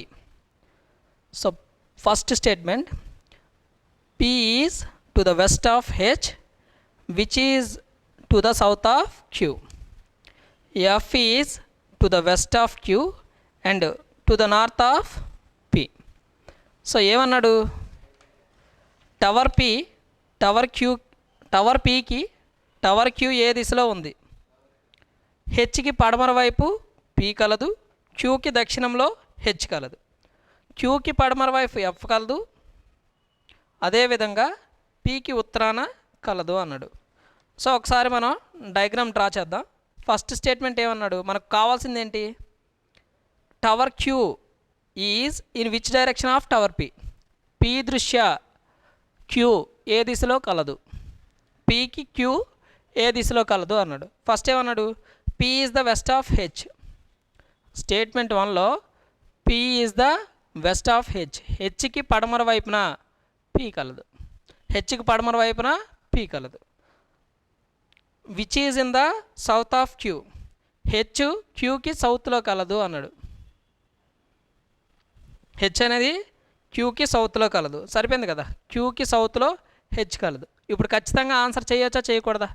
వీళ్ళిద్దరి మధ్య రిలేషన్ ఎలా చూసామనుకోండి, అలా చూస్తే ఈశాన్యం. అదే ఇలా చూసామనుకోండి నైరుతి. అంటే ఎటు నుంచి ఎటు డైరెక్షన్ అయినా మనం చెప్పగలుగుతున్నాం. కానీ మనకు కావాల్సింది ఏంటి? పి దృష్ట్యా క్యూ ఎటువైపు కలదు అన్నాడు. So tower Q is in which direction of tower P అన్నాడు. పి నుంచి చూసినప్పుడు క్యూ ఏ దిశలో కలదు? ఏ దిశలో కలదంటే ఈశాన్యం. ఈశాన్యం అంటే north east. So north east అనేది ఇక్కడ ఆన్సర్ అవుతుంది, నార్త్ ఈస్ట్. సో ఇప్పుడు స్టేట్మెంట్ 2 చూడండి. స్టేట్మెంట్ 1 ద్వారా ఆన్సర్ చేసాం. స్టేట్మెంట్ 2 ఏమి ఇచ్చాడు? F is the west of Q. F is the west of Q. క్యూకి పడమరన ఎఫ్ కలదు అన్నాడు. Okay. And to the north of P, and north of P, పికి ఉత్తరాన కలదు, పికి ఉత్తరాన ఎఫ్ కలదు. సో ఇప్పుడు కూడా మనం ఆన్సర్ చేయగలిగినావా లేదా? పి దృష్ట్యా క్యూ. సో రెండిట్ల ద్వారా ఆన్సర్ చేయగలుగుతున్నాం కాబట్టి బోత్ 1 and 2 ఫాలోస్. రెండిటి ద్వారా విడివిడిగా ఆన్సర్ చేయగలుగుతున్నాం. ఒకటైనా ఆన్సర్ వచ్చేస్తుంది, రెండైనా ఆన్సర్ వచ్చేస్తుంది. సో రెండింటిని కలిపినా సరే ఆన్సర్ వస్తుంది కదా పక్కాగా. సో ఆన్సర్ ఏంటి అంటే బోత్ 1 and 2 ఆర్ సఫిషియంట్. ఓకేనా? సో ఇక్కడ ఏంటి అంటే మనకు 5వ ఆప్షన్ ఇవ్వాలండి. యాక్చువల్గా 4 ఆప్షన్లు ఇచ్చాడు కాబట్టి మనం బోత్ అనే కండిషన్ వాడుకున్నాం. కానీ ఇది బ్యాంకింగ్ సంబంధించిన బిట్టు. సో ఆన్సర్ ఏంటి అంటే బోత్ ఎయిదర్ ఆర్ అనే కండిషన్ వాడాలి యాక్చువల్గా ఇక్కడ. ఎందుకు? ఒకటైనా ఆన్సర్ వస్తుంది, రెండైనా ఆన్సర్ వస్తుంది, 1ని 2ని కలిపిన ఆన్సర్ వస్తుంది. సో ఇప్పుడు ఏంటి ఆన్సర్ అంటే ఎయిదర్. సో 5వ ఆప్షన్ ఏంటి అంటే ఎయిదర్ 1 or 2 ఫాలోస్. ఎయిదర్ అనే కండిషన్ ఏంటి అర్థం అంటే అదైనా ఆన్సరే, ఇదైనా ఆన్సర్ వచ్చేస్తుంది. కేవలం నువ్వు 1 తీసుకుంటే ఆన్సర్ చెప్పావా లేదా నార్త్ ఈస్ట్ అని, 2 తీసుకున్నా సరే ఆన్సర్ చెప్తున్నావా లేదా? సో ఐదర్ 1 or 2 అనేది ఫాలో అవుతుంది. సో మరి మీరు ఎందుకు sir both 1 and 2 are sufficient అని పెట్టారు అంటే ఇక్కడ 5వ ఆప్షన్ ఇవ్వాల ఏంటి? ఇక్కడ 5వ ఆప్షన్ ఇవ్వాల. 5వ ఆప్షన్ ఎయిదర్ 1 or 2 అనేసి ఇచ్చాడు అనుకోండి, అప్పుడు ఆన్సర్ ఏమవుతుంది? ఇది అవుతుంది. ఎయిదర్ అనే కండిషన్ ఇస్తే ఎయిదర్ పెడతారు, ఎయిదర్ ఇవ్వకపోతే ఏం పెట్టాలి అంటే బోత్ 1 and 2 ఆర్ సఫిషియంట్. ఇది బ్యాంకింగ్ సంబంధించిన క్వశ్చన్ కాబట్టి ఎయిదర్ కూడా బ్యాంకింగ్లో అయితే ఎయిదర్ ఇస్తాడు, మనకు బ్యాంకింగ్లో కాదు కాబట్టి మనం బోత్ 1 and 2 ఆర్ సఫిషియంట్ అని ఆన్సర్ పెడతాం. ఓకేనా? నెక్స్ట్ కండిషన్ చూడండి. Who is shortest among TFL Q and R. So T, F, L, Q మరియు ఆర్లో చిన్నవాడు ఎవరు అని అడిగాడు. చిన్నవాడు అంటే పొట్టివాడండి. సో ఫస్ట్ కండిషన్ ఏమన్నాడు, F is shorter than I and Q but not short as T and R. F అనే వ్యక్తి ఐ మరియు క్యూ కన్నా చిన్నవాడు, కానీ టీ మరియు ఆర్ కన్నా చిన్నవాడు కాదు అన్నాడు. Next condition, T is shorter than F but he is not shortest. T అనేవాడు ఎఫ్ కంటే చిన్నవాడు, కానీ అందరికన్నా చిన్నవాడు కాదు, అందరికన్నా పొట్టివాడు కాదు. షార్టెస్ట్ అంటే పొట్టివాడు. సో ఒకసారి చూడండి. సో మనకు కావాల్సింది ఏంటి, టీ, ఎఫ్, ఎల్, క్యూ మరియు ఆర్. వీళ్ళలో పొట్టివాడు ఎవరు అన్నాడు.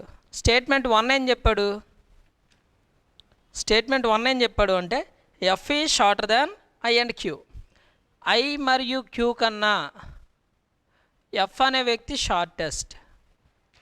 సో ఐ మరియు క్యూ కన్నా వ్యక్తి short, but not short as T and R. కానీ టీ అండ్ ఆర్ కంటే పొట్టివాడు కాదు, అంటే టీ అండ్ ఆర్ కంటే పొడవాడే. ఇంతేనా రాస్తాం.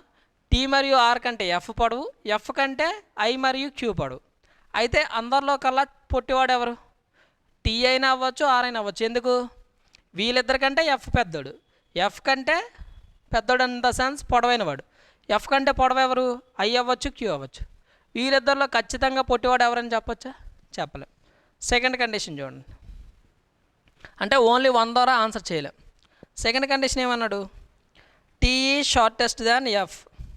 ఎఫ్ కంటే పొట్టివాడు టీ, కానీ అందరికన్నా పొట్టివాడు కాదు అన్నాడు. సో ఇక్కడ వీళ్ళిద్దరి గురించి తెలుసు, టీ అందరికంటే షార్టెస్ట్ కాదు అని తెలుసు. మిగతా వాళ్ళు టీ, ఎఫ్ మాత్రమే ఇక్కడ తెలుసు.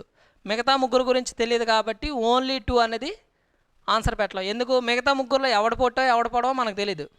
ఫస్ట్ కండిషన్లోనైతే వీళ్ళిద్దరిలో ఎవడ పొట్టో ఎవడ పొడవో తెలీదు. సెకండ్ కండిషన్లోనైతే వీళ్ళిద్దరు కాకుండా ఎఫ్ మరియు టీ కాకుండా మిగతా ముగ్గురు ఎల్, క్యూ, ఆర్ వాళ్ళ గురించి ఇన్ఫర్మేషన్ ఇవ్వాలి. సో ఇవ్వనప్పుడు మనం ఆన్సర్ ఎలా పెడతాం, పెట్టలేం. అంటే only 1 not sufficient, only 2 not sufficient. ఇప్పుడు ఈ రెండింటిని మెర్జ్ చేయండి, అంటే రెండింటిని వాడుకోండి. సో వాడితే ఐ మరియు క్యూ ఎఫ్ కంటే పొడవు. సో ఇక్కడ రాయండి, ఐ అండ్ క్యూ ఎఫ్ కంటే పొడవు. ఈ సెంటెన్స్ రాసా. ఎఫ్ అనేవాడు ఎవరెవరికంటే పొడవు, టీ మరియు ఆర్ కంటే పొడవు, అంటే టీ మరియు ఆర్ కంటే పొడవు. కానీ సెకండ్ సెంటెన్స్లో ఏమన్నాడు, టీ అండ్ ఆర్. ఇది కదా ఫస్ట్ది ఇచ్చింది. సెకండ్ కండిషన్లో ఏమన్నాడంటే టీ అనేవాడు అందరికంటే పొట్టివాడు కాదు అన్నాడు. అంటే టీ అనేవాడు అందరికంటే పొట్టివాడు కాదు అంటే టీఆర్లో ఎవడ పొడవో ఎవడ పొట్టో మనకు ఫస్ట్ సెంటెన్స్ ద్వారా తెలియట్లేదు. కానీ రెండో సెంటెన్స్ ద్వారా ఏం తెలుసు, టీ అందరికంటే పొట్టివాడు కాదు అంటే అందరికంటే పొట్టివాడు ఎవరు, ఆర్. అందరికంటే షార్టెస్ట్ ఎవరు అంటే ఆర్. ఎలా చెప్పాం, టీఆర్లో ఎవడ పొడవో ఎవడ పొట్టో ఫస్ట్ సెంటెన్స్ తెలియలేదు. స్టేట్మెంట్ నెంబర్ 1 ద్వారా టీ అయినా పొట్టివాడు అవ్వచ్చు, ఆర్ అయినా పొట్టివాడు అవ్వచ్చు. స్టేట్మెంట్ 2 ఏమిచ్చాడు, టీ అసలు అందరికంటే చిన్నవాడు కాదు, అందరికంటే పొట్టివాడు కాదు అంటే అందరికంటే పొట్టివాడు వీళ్ళిద్దరిలో ఈడు కాదు అంటే ఆడే కదా అర్థం. అందరికంటే పొట్టివాడు టీ కాదు అంటే మనకిద్దరే ఉన్నారు పొట్టోలు, అయితే టీ లేదంటే ఆర్. అందులో టీ కాదు అన్నాడంటే ఖచ్చితంగా ఆన్సర్ ఎవరు, పొట్టివారు, ఆర్. చెప్పామా లేదా అందరికంటే షార్టెస్ట్ ఎవరనేది చెప్పాం. ఎప్పుడు చెప్పాం, 2 సెంటెన్స్ని మెర్జ్ చేసిన తర్వాత మాత్రమే చెప్పాం. అంటే both 1 and 2 are sufficient to given the question. So answer ఏంటి అంటే బోత్. ఓకేనా. నెక్స్ట్ క్వశ్చన్ చూడండి, what is the value of N. N విలువను కనుక్కోండి అన్నాడు. సో స్టేట్మెంట్ నెంబర్ 1 ఏమి ఇచ్చాడు, 3n + 2m = 18. స్టేట్మెంట్ నెంబర్ 2 ఏమి ఇచ్చాడు అంటే n - m = 2n - 4 + m. ఇది ఇచ్చింది. సో ఇప్పుడు మనం ఓన్లీ స్టేట్మెంట్ 1ని మాత్రమే చూద్దాం. సో ఓన్లీ స్టేట్మెంట్ 1 ద్వారా n విలువ తెలియాలి అంటే ముందు మనకేం తెలిసి ఉండాలి, m విలువ కూడా తెలిసి ఉండాలి. సో ఎందుకు అంటే m విలువ తెలిస్తేనే దీన్ని అవతలకు పంపించి అప్పుడు n విలువ కనుక్కోవచ్చు. ఇక్కడ అన్నోన్ ఫ్యాక్టర్స్ ఎన్ని ఉన్నాయి? 2 ఉన్నాయి. మనకు కావాల్సింది ఒకే ఒకటి కావాలి. కానీ 2 ఉండేటప్పుడు డైరెక్ట్గా ఆన్సర్ చెప్పొచ్చా? ఎప్పుడైనా సరే చలరాశులు మనకి 2 కండిషన్లు ఉంటాయి, చరరాశి స్థిరరాశి, కాన్స్టెంట్ వేరియబుల్. సో ఎన్ ఎమ్ అనేది వేరియబుల్స్ అండి, అంటే మారుతూ ఉంటాయి చలరాశులు. స్థిరరాశి అంటే 3 కానీ 2 కానీ స్థిరరాశులు. 3 కానీ 2 కానీ ఏమవుతుంది అంటే కాన్స్టెంట్స్ అవుతాయి. సో వాటి విలువ మారవు. కానీ ఎన్ కానీ ఎమ్ కానీ విలువలు ఏమవుతాయి అంటే మారుతూ ఉంటాయి. మనకి ఎమ్ వాల్యూ తెలిసిందనుకోండి ఎగ్జాక్ట్లీగా, అప్పుడు ఎన్ వాల్యూ తెలుస్తుంది. అంటే ఓన్లీ 1 ద్వారా ఆన్సర్ పెట్టలేదు. ఇప్పుడు 2ని కానీ చూస్తున్నట్లయితే N minus M equal to 2n minus of 4 plus M ఇచ్చాడు.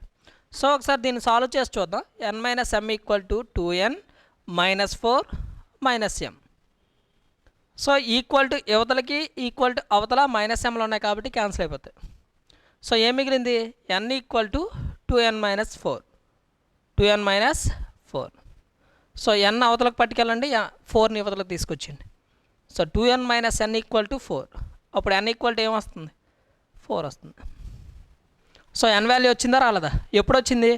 ఓన్లీ స్టేట్మెంట్ 1 వచ్చిందా, స్టేట్మెంట్ 2 వచ్చిందా? స్టేట్మెంట్ 2 నెంబర్ వాడుతున్నప్పుడు మనకు ఆన్సర్ వస్తుంది ఎన్ వాల్యూ.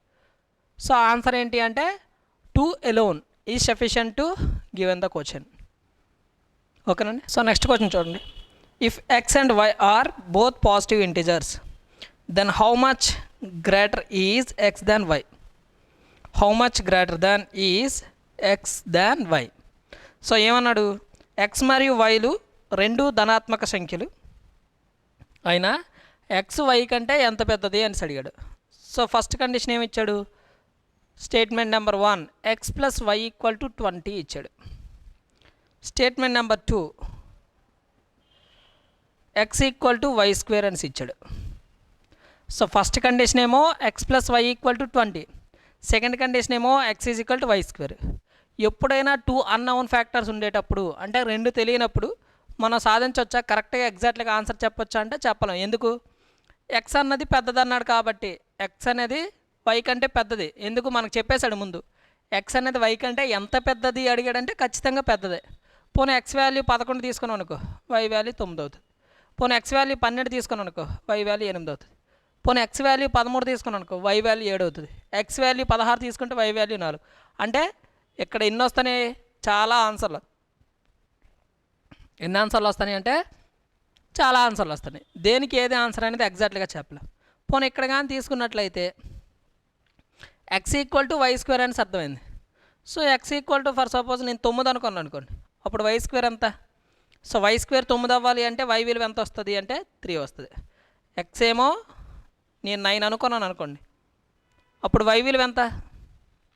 సో ఏ నెంబర్కి స్క్వేర్ చేస్తే 9కి సమానం అవుతుంది? 3కి. అప్పుడు వై వాల్యూ 3. సో దీనికంటే ఇది ఎంత పెద్దది అంటే చెప్పేసాం కాబట్టి ఆన్సర్ వచ్చేసింది అనుకోకూడదు. సో అదే ఒకవేళ ఎక్స్ వాల్యూ 16 అయింది అనుకోండి, అప్పుడు వై వాల్యూ 4 అవుతుంది. సో ఇక్కడ ఎంత పెద్దది వస్తుంది? 12. సో ఇక్కడేమో 6 వచ్చింది, ఇక్కడేమో 12 వచ్చింది. ఒకేలాగా వస్తున్నాయా? రావట్లేదు. అంటే ఓన్లీ 2 వాడినా ఆన్సర్ రావట్లేదు.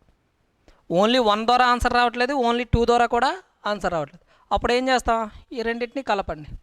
సో కలపడం అంటే ఈ రెండింటిని కలిపి యూజ్ చేసుకోండి అని అర్థం. సో అప్పుడేంటి?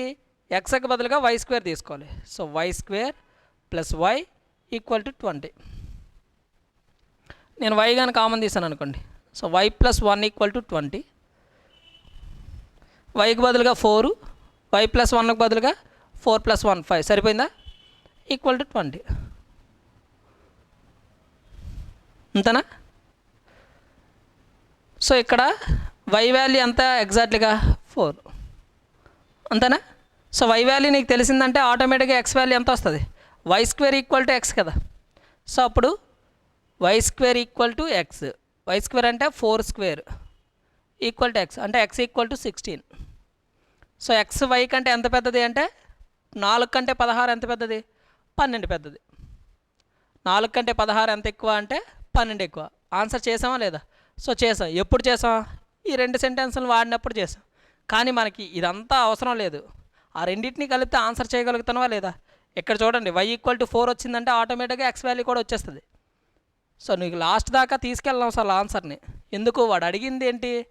ఎంత పెద్దది ఉంటుందో చెప్పమన్నాడు కానీ ఖచ్చితంగా ఎంత అనేది ఆన్సర్ ఇవ్వాల. సో ఎంత పెద్దది అంటే ఇక్కడ 12 పెద్దదని చెప్పాం లాస్ట్ వరకు లెక్క చేసుకొని, కానీ అవసరం లేదు. ఎంత పెద్దది అంటే ఆన్సర్ వచ్చేస్తుంది కాబట్టి ఎంతో కొంత పెద్దది వస్తుంది. సో ఆన్సర్ ఏంటి అంటే both 1 and 2 are sufficient to given the question. ఓకేనా. నెక్స్ట్ క్వశ్చన్ చూడండి. If A and B are both positive, what percentage of B is A? So A మరియు బిలు ధనాత్మక సంఖ్యలైనా ఏ బిలో ఎంత శాతం అని అడిగాడు.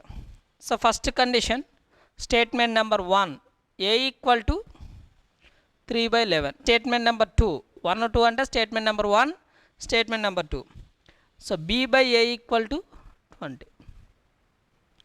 సో ఇటువంటి క్వశ్చన్లు ఎప్పుడైనా సరే ఇచ్చినప్పుడు మనకి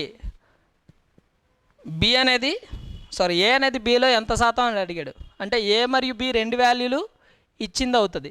సో ఫస్ట్ దాంట్లో ఏ వాల్యూ ఉంది కానీ బి వాల్యూ మనకు తెలుసా? తెలీదు. అంటే ఓన్లీ 1 ద్వారా ఆన్సర్ చేయలేం.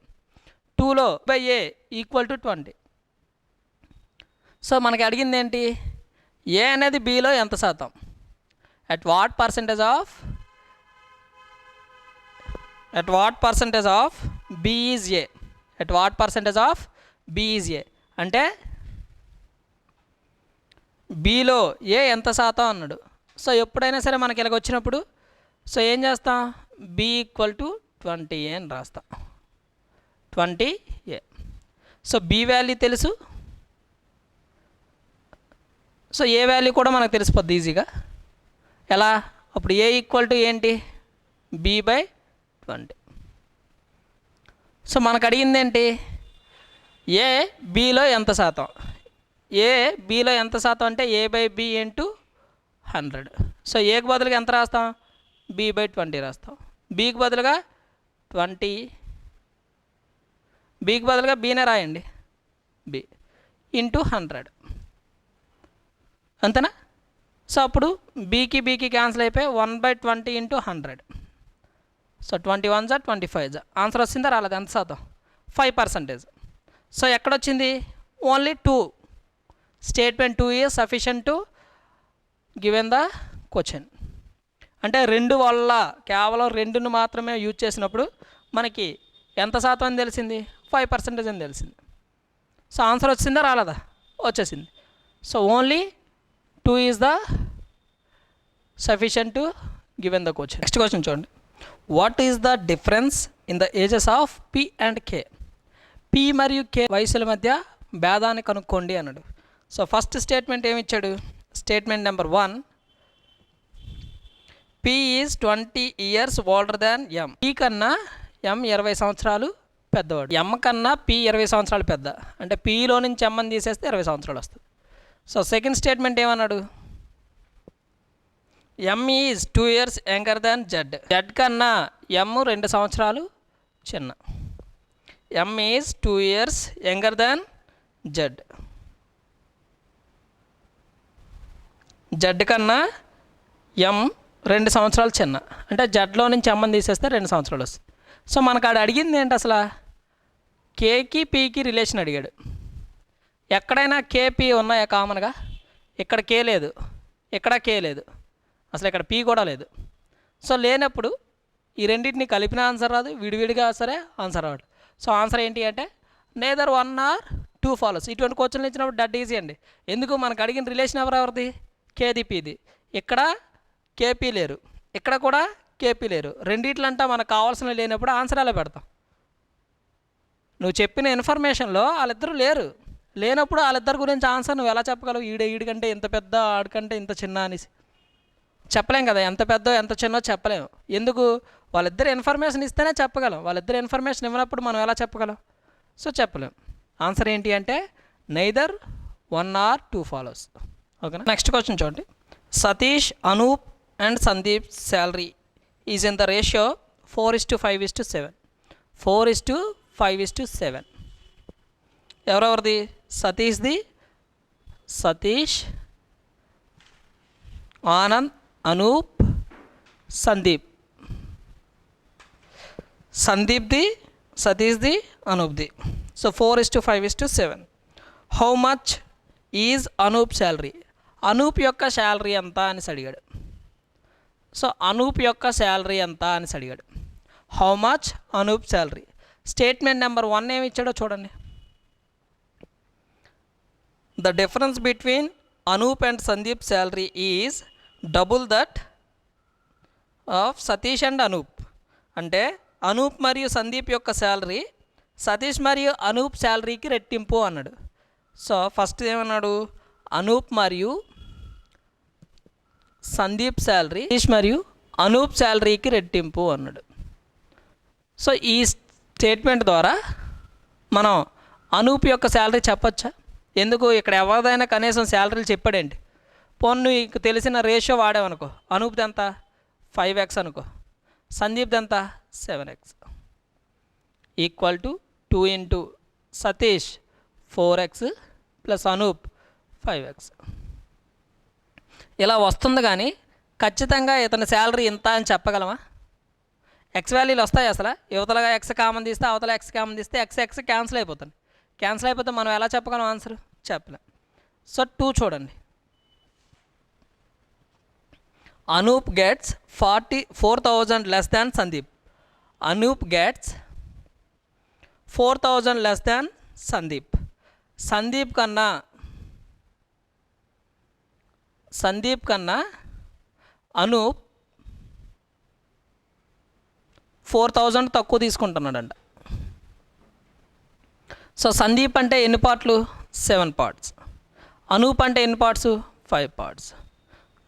సో ఆన్సర్ ఎంత అంటే 4,000. సో 7 పార్ట్స్లోంచి 5 పార్ట్స్ తీసేస్తే 2 పార్ట్స్. 2 పార్ట్స్ వాల్యూ 4,000 అయితే 1 పార్ట్ వాల్యూ ఎంత?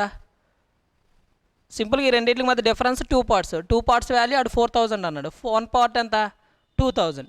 సో 1 పార్ట్ 2,000 అయితే మనకు కావాల్సింది అనూప్ ఎంత? 5 parts value. So 5 10,000. So answer వచ్చిందా రాలేదా? ఎప్పుడు వచ్చింది? ఓన్లీ స్టేట్మెంట్ నెంబర్ 2ను వాడినప్పుడు మాత్రమే వచ్చింది. స్టేట్మెంట్ 1 వాడినప్పుడు ఆన్సర్ ఎందుకు రావట్లేదు? ఎక్స్ యువతల ఎక్స్ అవతల ఎక్స్ క్యాన్సిల్ అయిపోతుంది. ఎక్స్ వాల్యూ తెలిస్తేనే మనకు ఆన్సర్ వస్తుంది. యువతల ఎక్స్ అవతల ఎక్స్ క్యాన్సిల్ అయిపోతే మనకు ఆన్సర్ ఎలా వస్తుంది? రావట్లేదు. అంటే 1 not sufficient, only 2 is the sufficient. ఓకేనా? ఓకే, నెక్స్ట్ క్వశ్చన్ చూడండి. Point X is in which direction with respect to Y అన్నాడు. అంటే వై దృష్ట్యా ఎక్స్ ఏ దిశలో కలదు అన్నాడు. ఫస్ట్ కండిషన్ ఏం చెప్పాడు? Z is equidistance from both point X and Y. So first statement ఏమి ఇచ్చాడు అంటే జెడ్ అనేది ఎక్స్ మరియు వై నుంచి సమాన దూరంలో కలదు అన్నాడు. ఫర్ సపోజ్ జెడ్ ఎక్కడ తీసుకున్నాం అనుకోండి, ఎక్స్ నుంచి అలానే వై నుంచి సమాన దూరంలో కలదు. సో జెడ్కి వైకి ఎంత డిస్టెన్స్ ఉందో ఎక్స్కి జెడ్కి అంత డిస్టెన్స్ ఉంది. అయితే సో ఫస్ట్ మన కండిషన్ ఏంటి? X is in which direction with respect to Y. X అనేది వై దృష్ట్యా ఏ దిశలో కలదు. ఇలా చూస్తే ఏ దిశలో కలదు? వై దృష్ట్యా ఎక్స్ అనేది పడమర వైపు కలదు. అదేవిధంగా ఇక్కడ వైని, ఇక్కడ జెడ్ని, ఇక్కడ ఎక్స్ని రాశాను అనుకోండి, అప్పుడు వై దృష్ట్యా ఎక్స్ ఏ దిశలో కలదు? తూర్పు దిశలో, అంటే ఈస్ట్లో కలదు. అదేవిధంగా వై జెడ్ ఎక్స్, లేదా ఇక్కడ వై ఇది జెడ్ ఇది ఎక్స్. సో ఎలా ఉన్నది మనకి? సో మారిపోతుంది. ఒక్కొక్కసారి ఒక్కొక్క ఆన్సర్ వస్తుంది. ఒక్కొక్కసారి ఒక్కొక్క ఆన్సర్ వస్తే మనం ఓన్లీ స్టేట్మెంట్ 1 వాడి ఆన్సర్ చేయలేము. స్టేట్మెంట్ 2 ఏమి ఇచ్చాడు? సో స్టేట్మెంట్ ఓన్లీ 1 వాడితే ఒకసారేమో ఈస్ట్, ఒకసారేమో వెస్ట్, ఒకసారేమో సౌత్, ఒకసారేమో నార్త్ వచ్చింది. అంటే 4 ఆన్సర్లు వస్తాయి. 4 వస్తున్నాయి, ఇంకా ఎక్కువ వస్తున్నాయి అంటే మూలలు కూడా వస్తాయి, మరొక 4 మూలలు సబార్డినేట్స్ అంటారు. మొత్తంగా ఎన్ని అవుతున్నాయి? 8 ఆన్సర్లు వస్తున్నాయి ఒకే దాని మీద. సో అలా రావచ్చా? ఖచ్చితంగా answer either yes or no. So పర్టికులర్గా నువ్వు చెప్పగలిగావా ఇది తూర్పులో ఉంది లేదా ఇది పడమరలో ఉంది అనేసి? చెప్పలేకపోయాం కాబట్టి ఓన్లీ 1 నాట్ ఫాలోస్. 2 ఏమి ఇచ్చాడు? Walking 5 kilometres to the east of X and taking 2 consecutive right turns after walking 5 kilometres before each turn leads to point Y. అంటే ఎక్స్ నుంచి 5 కిలోమీటర్లు నడిచి అక్కడి నుంచి ప్రతిసారి 2 సార్లు కుడి చేతి వైపు తిరిగి 5 కిలోమీటర్ల చొప్పున ప్రయాణిస్తే వైని చేరుకుంటాము అన్నాడు. సో ఇప్పుడు ఒకసారి డ్రా చేద్దాం. ఎక్స్ దగ్గర బయలుదేరి 5 కిలోమీటర్లు తూర్పుకు బయలుదేరి అక్కడి నుంచి ప్రతిసారి 2 సార్లు రైట్ టర్న్ తీసుకోండి. సో ఫస్ట్ టర్న్ తీసుకుంటే ఇక్కడికి వచ్చాడు. సో రెండోసారి తీసుకున్నా ఇక్కడికి వచ్చాడు. సో వచ్చిన తర్వాత ఏం చేశాడు? వైని కలిశాడు. సో ఇప్పుడు మనకు అడిగింది ఏంటి? Point X is in which direction with respect to Y. Y దృష్ట్యా ఎక్స్ ఏ దిశలో కలదు. వై నుంచి చూసినప్పుడు ఎక్స్ ఏ దిశలో కలదు అన్నాడు. వై నుంచి చూసినప్పుడు ఎక్స్ పైకి కనబడుతుంది అంటే అర్థం ఏంటి? నార్త్లో ఉంది. సో ఆన్సర్ చేసావా లేదా? వచ్చింది కదా నార్త్ అనేసి. ఫస్ట్ ఏంటి? ఎక్స్ దగ్గర బయలుదేరి తూర్పు వైపు 5 కిలోమీటర్లు నడిచావు.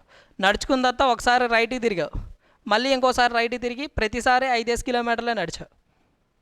ఎగ్జాక్ట్గా దీని కిందకు వచ్చింది. సో దీని కిందకు వచ్చినప్పుడు దీని నుంచి ఇది చూస్తే ఎలా కనబడుతుంది? పైకి కనబడుతుంది. పైకి అంటే ఏంటి? నార్త్. సో ఆన్సర్ ఏంటి అంటే ఉత్తరం. ఆన్సర్ చేస్తావా లేదా? సో ఎప్పుడు చేసావు? ఓన్లీ స్టేట్మెంట్ 2ను వాడి చేసావు. ఓకేనా? క్వశ్చన్ చూడండి. Among 5 friends J, K, L, M and N each of a different height, who is the second tallest అన్నాడు. సో ఒకసారి కానీ మనం అబ్జర్వ్ చేస్తే జే, కే, ఎల్, ఎం మరియు ఎన్లో రెండవ పొడవైన వ్యక్తి ఎవరు అని అడిగాడు. ఫస్ట్ వన్ ఏమి ఇచ్చాడు? Statement 1, N is taller then M and K, K is shorter then M. M మరియు కే కన్నా ఎన్ పొడవైన వ్యక్తి, ఎం కన్నా కే పొట్టివాడు అన్నాడు. సో చూడండి, M is taller than M and K. M మరియు కే కన్నా ఎన్ పొడవైన వ్యక్తి స్టేట్మెంట్ 1 ద్వారా. అదేవిధంగా కే ఈజ్ షార్టర్ దాన్ ఎం. ఎం అనేవాడు కే కంటే పొడవైనవాడు. సో ఈ రెండింటిని వాడండి ఇక్కడ. So N greater than M greater than K. So ఈ మూడింటిని వాడేసి ఈ 5 ఎవరు పొట్టివాడో పొడవవాడో చెప్పగలమా? చెప్పలేం. ఎందుకు? మిగతా ఇద్దరు ఎక్కడ ఉన్నారో మనకు తెలియదు. మొత్తంగా 5 గురించి ఇన్ఫర్మేషన్ ఇచ్చినప్పుడే who is the second tallest person, who is the second shortest person అనేది చెప్పచ్చు. లేదా who is the first person shortest, లేదా who is the tallest person అని చెప్పచ్చు. సో మనం ఖచ్చితంగా సెకండ్ టాలెస్ట్ పర్సన్ని ఫస్ట్ సెంటెన్స్ వాడి చెప్పలేం. రెండో సెంటెన్స్ ఏమి ఇచ్చాడో చూడండి. I is taller then N. I is taller then N. So I N కంటే పొడవైనవాడు. J is not tallest. J అనేవాడు అందరికంటే పొడవైనవాడు కాదు, అందరికన్నా పొడవైనవాడు కాదు. సో ఈ మూడింటిని వాడేసి ఈ 5లో రెండవ పొడవైన వ్యక్తి ఎవరో చెప్పగలవా? చెప్పలేం. ఇప్పుడు ఏం చేద్దాం? ఈ రెండింటిని కలుపుదాం. కలిపితే ఏమర్థమైంది? ఎన్ ఏమో ఎం కంటే పొడవైనవాడు, ఎం ఏమో కే కంటే పొడవైనవాడు. సో ఎన్ కంటే పొడవైనవాడేమో ఐ. సో ఇప్పుడు మనకు తెలియని వాళ్ళు ఎవరు? 4 తెలుసు, ఒకే ఒక్కడు తెలియదు. ఎవడు? జే. సో జే అనేవాడు అందరికంటే పొడవైన వ్యక్తి కాదు, అంటే ఐ కంటే పొడవైన వ్యక్తి కాదు. ఎక్కడైతే ఉండడు. మరి ఎక్కడ ఉండొచ్చు? ఇక్కడ ఉండొచ్చు, ఎక్కడ ఉండొచ్చు, ఇక్కడ ఉండొచ్చు. ఒకవేళ ఇక్కడ ఉన్నాడు అనుకోండి, సో అప్పుడు సెకండ్ టాలెస్ట్ పర్సన్ ఎవరు అవుతారు అంటే జే. ఇక్కడ కాకుండా ఇక్కడ ఉన్నాడు అనుకోండి, అప్పుడు సెకండ్ టాలెస్ట్ పర్సన్ ఎవరు అవుతారు? ఎన్. అంటే ఖచ్చితంగా జే సెకండ్ టాలెస్ట్ పర్సన్ అని చెప్పలేకపోతున్నాం, ఎన్ కూడా సెకండ్ టాలెస్ట్ పర్సన్ అనేది చెప్పలేకపోతున్నాం. ఎప్పుడు? 2 సెంటెన్సులు వాడినప్పటికీ కూడా. సో 2 సెంటెన్సులు వాడినప్పటికీ కూడా నువ్వు ఆన్సర్ చేయలేకపోతే ఆన్సర్ ఏంటి అంటే నెయిదర్ 1 ఆర్ 2 ఫాలోస్. అంతే కదండి. సో 1 వాడాం, ఆన్సర్ రాలా. 2 వాడాం, ఆన్సర్ రాలా. రెండింటిని కలిపి యూజ్ చేసాం, ఆన్సర్ రాలా. అప్పుడు ఆన్సర్ ఏంటి? Neither 1 or 2. ఓకేనా? నెక్స్ట్ వన్ చూడండి. So W is in integer. W is integer అన్నాడు. అంటే డబ్ల్యూ అనేది పూర్ణ సంఖ్య, 3W అనేది బేసి సంఖ్య, 2W అనేది సరి సంఖ్య అన్నాడు. సో ఫస్ట్ది ఏమి ఇచ్చాడు? 3W ఆడ్ నెంబర్ అన్నాడు, అంటే బేస్ సంఖ్య. సెకండ్ 2W అనేది ఈవెన్ నెంబర్. W ఏంటి? ఇంటీజర్. ఇంటీజర్ అంటే మీనింగ్ ఏంటి అంటే హోల్ నెంబర్స్. అంటే 0 మైనస్ని తీసుకోవాలి, పాజిటివ్ని తీసుకోవాలి. -4 ఇంటీజర్, -5 ఇంటీజర్, -9999 ఇంటీజర్, +9999 కూడా ఇంటీజరే. అంటే -∞ నుంచి 0, 0 నుంచి +∞. కానీ పాయింట్స్ని మాత్రం కన్సిడర్ చేయకూడదు. ఏం తీసుకోకూడదు? పాయింట్స్ని మాత్రం కన్సిడర్ చేయని నెంబర్లు ఏమంటాము అంటే ఇంటీజర్స్ అంటారు, పూర్ణ సంఖ్య. సో ఇప్పుడు ఒకసారి కానీ మనం అబ్జర్వ్ చేస్తే పూర్ణ సంఖ్యలు ఏవైనా ఎగ్జాంపుల్ చెప్పండి అంటే 1 2 3 4 ఏవైనా చెప్పుకోవచ్చు మన ఇష్టం, -4 -5 -6. సో ఇప్పుడు 3 × 1 చేసాం అనుకోండి, 3 × 1 3 బేస్ సంఖ్య ఆడ్ నెంబర్. 3 × 2 చేశాను అనుకోండి 6 వస్తుంది. 6 అనేది ఏంటి? Even number. అప్పుడు 3W అనేది వాడు ఏమన్నాడు? ఆడ్ నెంబర్ అన్నాడు. కానీ 3W మనకేమొచ్చింది? ఈవెన్ వచ్చింది. సో అంటే ఖచ్చితంగా 1 రాంగ్. అదే ఇక్కడ చెక్ చేసుకోండి, 2 × 1 2 ఈవెనా కాదా? ఈవెన్.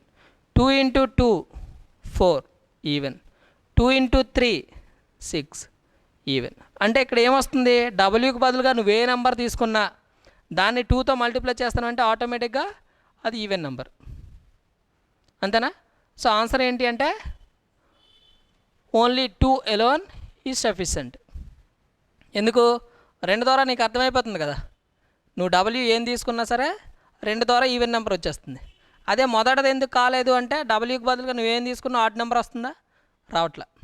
వాడు ఏమన్నాడు? 3W బేస్ సంఖ్య అన్నాడు, కానీ ఇక్కడ 3 × 2 6 వచ్చింది, ఈవెన్ నెంబర్ వచ్చింది, అంటే సరి సంఖ్య వచ్చింది. వాడేమన్నాడు? 3W అనేది ఏది తీసుకున్నా బేస్ సంఖ్య వస్తుంది, కానీ ఒకవేళ అన్ని సరి సంఖ్యలు వచ్చినా ఇది రైటే. ఎందుకు రావట్లేదని చెప్పేయచ్చు ఆడ్ నెంబరు, కానీ కొన్ని బేస్ సంఖ్యలు వస్తాయి, కొన్ని సరి సంఖ్యలు వస్తాయి. పర్టికులర్గా ఆన్సర్ చేయగలుగుతున్నామా? మనం చేయలేకపోతున్నాం, కాబట్టి ఇది తప్పు. సో ఇదేంటి అంటే కరెక్ట్ ఆన్సర్. ఓకేనా? Only 2 is sufficient to given the question.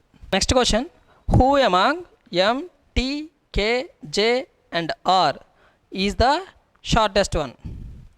So ఈ M, T, K, J మరియు Rలలో అందరికన్నా చిన్నవాడు ఎవరు, పొట్టివాడు ఎవరు? షార్టెస్ట్ అంటే పొట్టివాడు ఎవరు?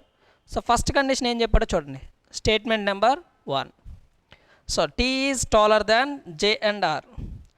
సో T అనే అతను J మరియు R కన్నా పొడవైన వ్యక్తి.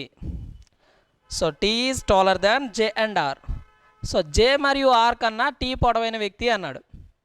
సో వీళ్ళు ముగ్గురు ద్వారా మన దగ్గర 5 ఉన్నారు, M, T, K, J, R. So ఈ 5లో ఎవరు పొట్టివాడు అనేసి అడిగారు. మరి ఈ ముగ్గురుదే ఇన్ఫర్మేషన్ ఇచ్చి ఎవరు పొట్టివాడు అనేది చెప్పగలవా? మన దగ్గర 5 ఇన్ఫర్మేషన్ ఉంటే కానీ చెప్పలేం. అంటే ఫస్ట్ దాని ద్వారా చెప్పలేం, తీసేయండి. సెకండ్ కండిషన్కి వచ్చేయండి. K is shorter than R and M. K is shorter than R and M కన్నా K చిన్నవాడు అన్నాడు. సో ఓకే, R మరియు M కన్నా K చిన్నవాడు. అయితే ఈ ముగ్గురు ద్వారా ఈ 5లో ఎవరు చిన్నవారని చెప్పేయచ్చా? చెప్పలేం. సో మళ్ళీ ఆన్సర్ ఏంటి అంటే దీని ద్వారా చెప్పలేం. ఎందుకు? ఇక్కడ ఇచ్చింది ముగ్గురు ఇన్ఫర్మేషన్, మనకు కావాల్సింది 5 ఇన్ఫర్మేషన్. ఇప్పుడు ఏం చేస్తాం? ఈ రెండింటిని మెర్జ్ చేద్దాం. సో మెర్జ్ చేస్తే R మరియు M మరియు M K కన్నా పెద్దవారు. R కంటే ఎవరు పెద్ద? T పెద్ద. కంటే T పెద్ద. ఓకే, నెక్స్ట్ సో ఇక్కడ చూడండి, J ఎక్కడ రాయాలి? J కంటే T పెద్ద అంటే J ఇక్కడ రాయొచ్చు, ఇక్కడ రాస్తున్నా J. సో J కంటే T పెద్ద, సరిపోయింది. ఒకవేళ ఎక్కడైనా రాయొచ్చా? J కన్నా T పెద్ద, అదొకటే మనకు కండిషన్ తెలుసు. వాళ్ళకి Jకి మరియు Tకి కండిషన్ ఏంటి అంటే T అనే అతను J కంటే పెద్దవాడు. సో T అనే అతను ఎక్కడున్న J కంటే పెద్దవాడు అవుతాడు, J ఎక్కడున్నా పెద్దవాడు అవుతాడు, J ఎక్కడున్నా పెద్దవాడు అవుతాడు, J ఎక్కడున్నా పెద్దవాడు అవుతాడు. అంటే పర్టికులర్గా J యొక్క ప్లేస్ మనకు తెలుసా? ఒకవేళ ఇక్కడ వచ్చాడు అనుకోండి, who is the shortest one అంటే J. ఒకవేళ ఎక్కడ వచ్చాడు అనుకోండి, అప్పుడు who is the shortest one అంటే K. అంటే మారిపోతున్నారా లేదా? సో పర్టికులర్గా ఆన్సర్ చెప్పొచ్చు మనం, షార్టెస్ట్ అంటే J అవ్వచ్చు, K అవ్వచ్చు. పర్టికులర్గా ఆన్సర్ చెప్పలేకపోతున్నప్పుడు ఆన్సర్ ఏంటి? నెయిదర్ నార్ కండిషన్ వస్తుంది. Neither 1 or 2 is sufficient. ఎందుకు? ఒకటి దాని ద్వారా ఆన్సర్ చెప్పలేం, 2 దాని ద్వారా ఆన్సర్ చెప్పలేకపోతున్నాం, ఆ రెండింటిని కలిపినప్పటికీ కూడా ఆన్సర్ చెప్పుకోలేకపోతాం. సో ఆన్సర్ ఏంటి అంటే neither one nor two is sufficient. On which day was Yashir born? His date of birth is February 29th. So తను ఎప్పుడు పుట్టాడు అంటే ఫిబ్రవరి 29లో పుడితే అతను పుట్టినరోజు ఏమవుతుంది అని అడిగాడు. సో ఫస్ట్ కండిషన్, వాడు ఎప్పుడు పుట్టాడు అది ముందు రాయండి, February 29th. So first condition, he was born in between the year of 2005 to 2011. So తను ఎప్పుడు పుట్టాడు అంటే 2005కి 2011కి మధ్యలో పుట్టాడంట. సో 2005కి 2011కి మధ్యలో పుట్టాడంటే ఎప్పుడు పుట్టినట్టు? February 29 రావాలండి. సో February 29 ఎప్పుడు వస్తుంది? లీప్ సంవత్సరాల్లో వస్తుంది. ఓన్లీ లీప్ ఇయర్స్లో మాత్రమే February 29 డేస్ అనేది ఫాలో అవుతుంది. సో అంటే ఖచ్చితంగా 2005 నుంచి 2011లో పుట్టాడు అంటే ఆ మధ్యలో ఎక్కడో లీప్ ఇయర్ వస్తుంది, ఆ లీప్ ఇయర్లో మాత్రమే పుట్టాడు. సో ఎక్కడ ఆ లీప్ ఇయర్? 2005 లీప్ ఇయరా, 2006 లీప్ ఇయరా, 2007 లీప్ ఇయరా, 2008 లీప్ ఇయరా? సో ఎప్పుడు పుట్టాడు అంటే 2008 February 29ని పుట్టాడు. సో ఎలా చెప్పారు అంటే 2008 లీప్ ఇయరే కదా. సో ఒకే ఒక్క లీప్ ఇయర్ ఉంది 2005 to 2011. ఎక్కడుంది? 2008 దగ్గర ఉంది. సో ఆన్సర్ చేయగలిగినవా? చేసాం. So second condition, he will complete 4 years on February 29th, 2012. 2012 February 29కి తనకి 4 సంవత్సరాలు కంప్లీట్ అయినాయంట. సో 4 సంవత్సరాలు కంప్లీట్ అయ్యాయంటే బ్యాక్కి వెళ్ళండి. ఎందుకు? తను పుట్టినరోజుకి వెళ్ళాలి కదా.